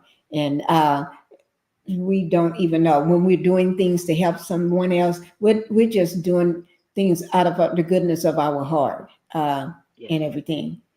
Um, that's it. I don't know what else to say because I just enjoyed my panel. I enjoyed the chat, except for the two people we had to kick out that trying to start ruckus. Well, Ben, they're not Well, you able to got come him back. out pretty quick. I did, but I let them know why I'm going to ban them. I just don't kick you out. I'm letting you know why I'm going to ban you, and you can go play somewhere else. But this is why I'm banning. I'm going to block you. So that way they know they're not just, oh, she don't want. No, I'm letting you know why I'm going to block you, and then I'm going to block you. Yeah. But Thank you, guys. Pinkie, Thank can you. I just Thank say you. one Thank last you. thing? Can I just say one last Yes, go thing? ahead. Please do. I just want to say, just just with this small group of panel that we have on the screen here, anybody that's in need or in help or want to try to see what they can do to try to help themselves to get out of the situation that they're in.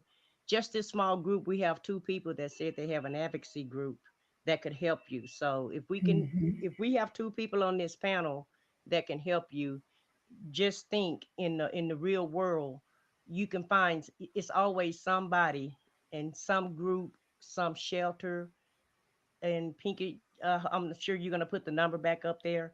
So if Yeah. anybody need any assistance or any help, there's Yeah. always a hotline that you can Yeah. call. I'll put it back up there. Let me just get it pop back up Okay. right quick. And I just want people to know that there is help out there, and there are people that can help you. So please don't feel like that you're alone and you're in despair and there's no end to the madness, Yeah. because there can be, but only you can make that choice, and only you know when you get ready for that choice. Right. Let me I just go ahead and totally share that agree. number right quick. Very well said. Very. Did anybody have any last thoughts? Anybody, everybody, if you want to, you can take a minute and give your last thoughts while I get this up for I this just want to last. say I appreciate this panel tonight. It was really informative. It was very thorough. It was very mature. It was well rounded. Thank you all for everything. Even though I've not experienced this, this has made me that much stronger. It has made me that much smarter, and I really really do value this. This really, okay, I'm about to turn into a wimp. So, but thank you all. Thank you. You are welcome. I'm trying to get the I just number want to to stay up here. I just want to say thank you, ladies. I've learned so much from you, and thank you for having me on this panel.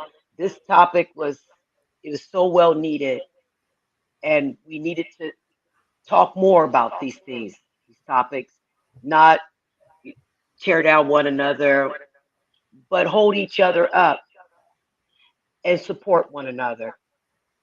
So thank you. You're I agree welcome. too, ladies. I learned a lot from you ladies tonight too.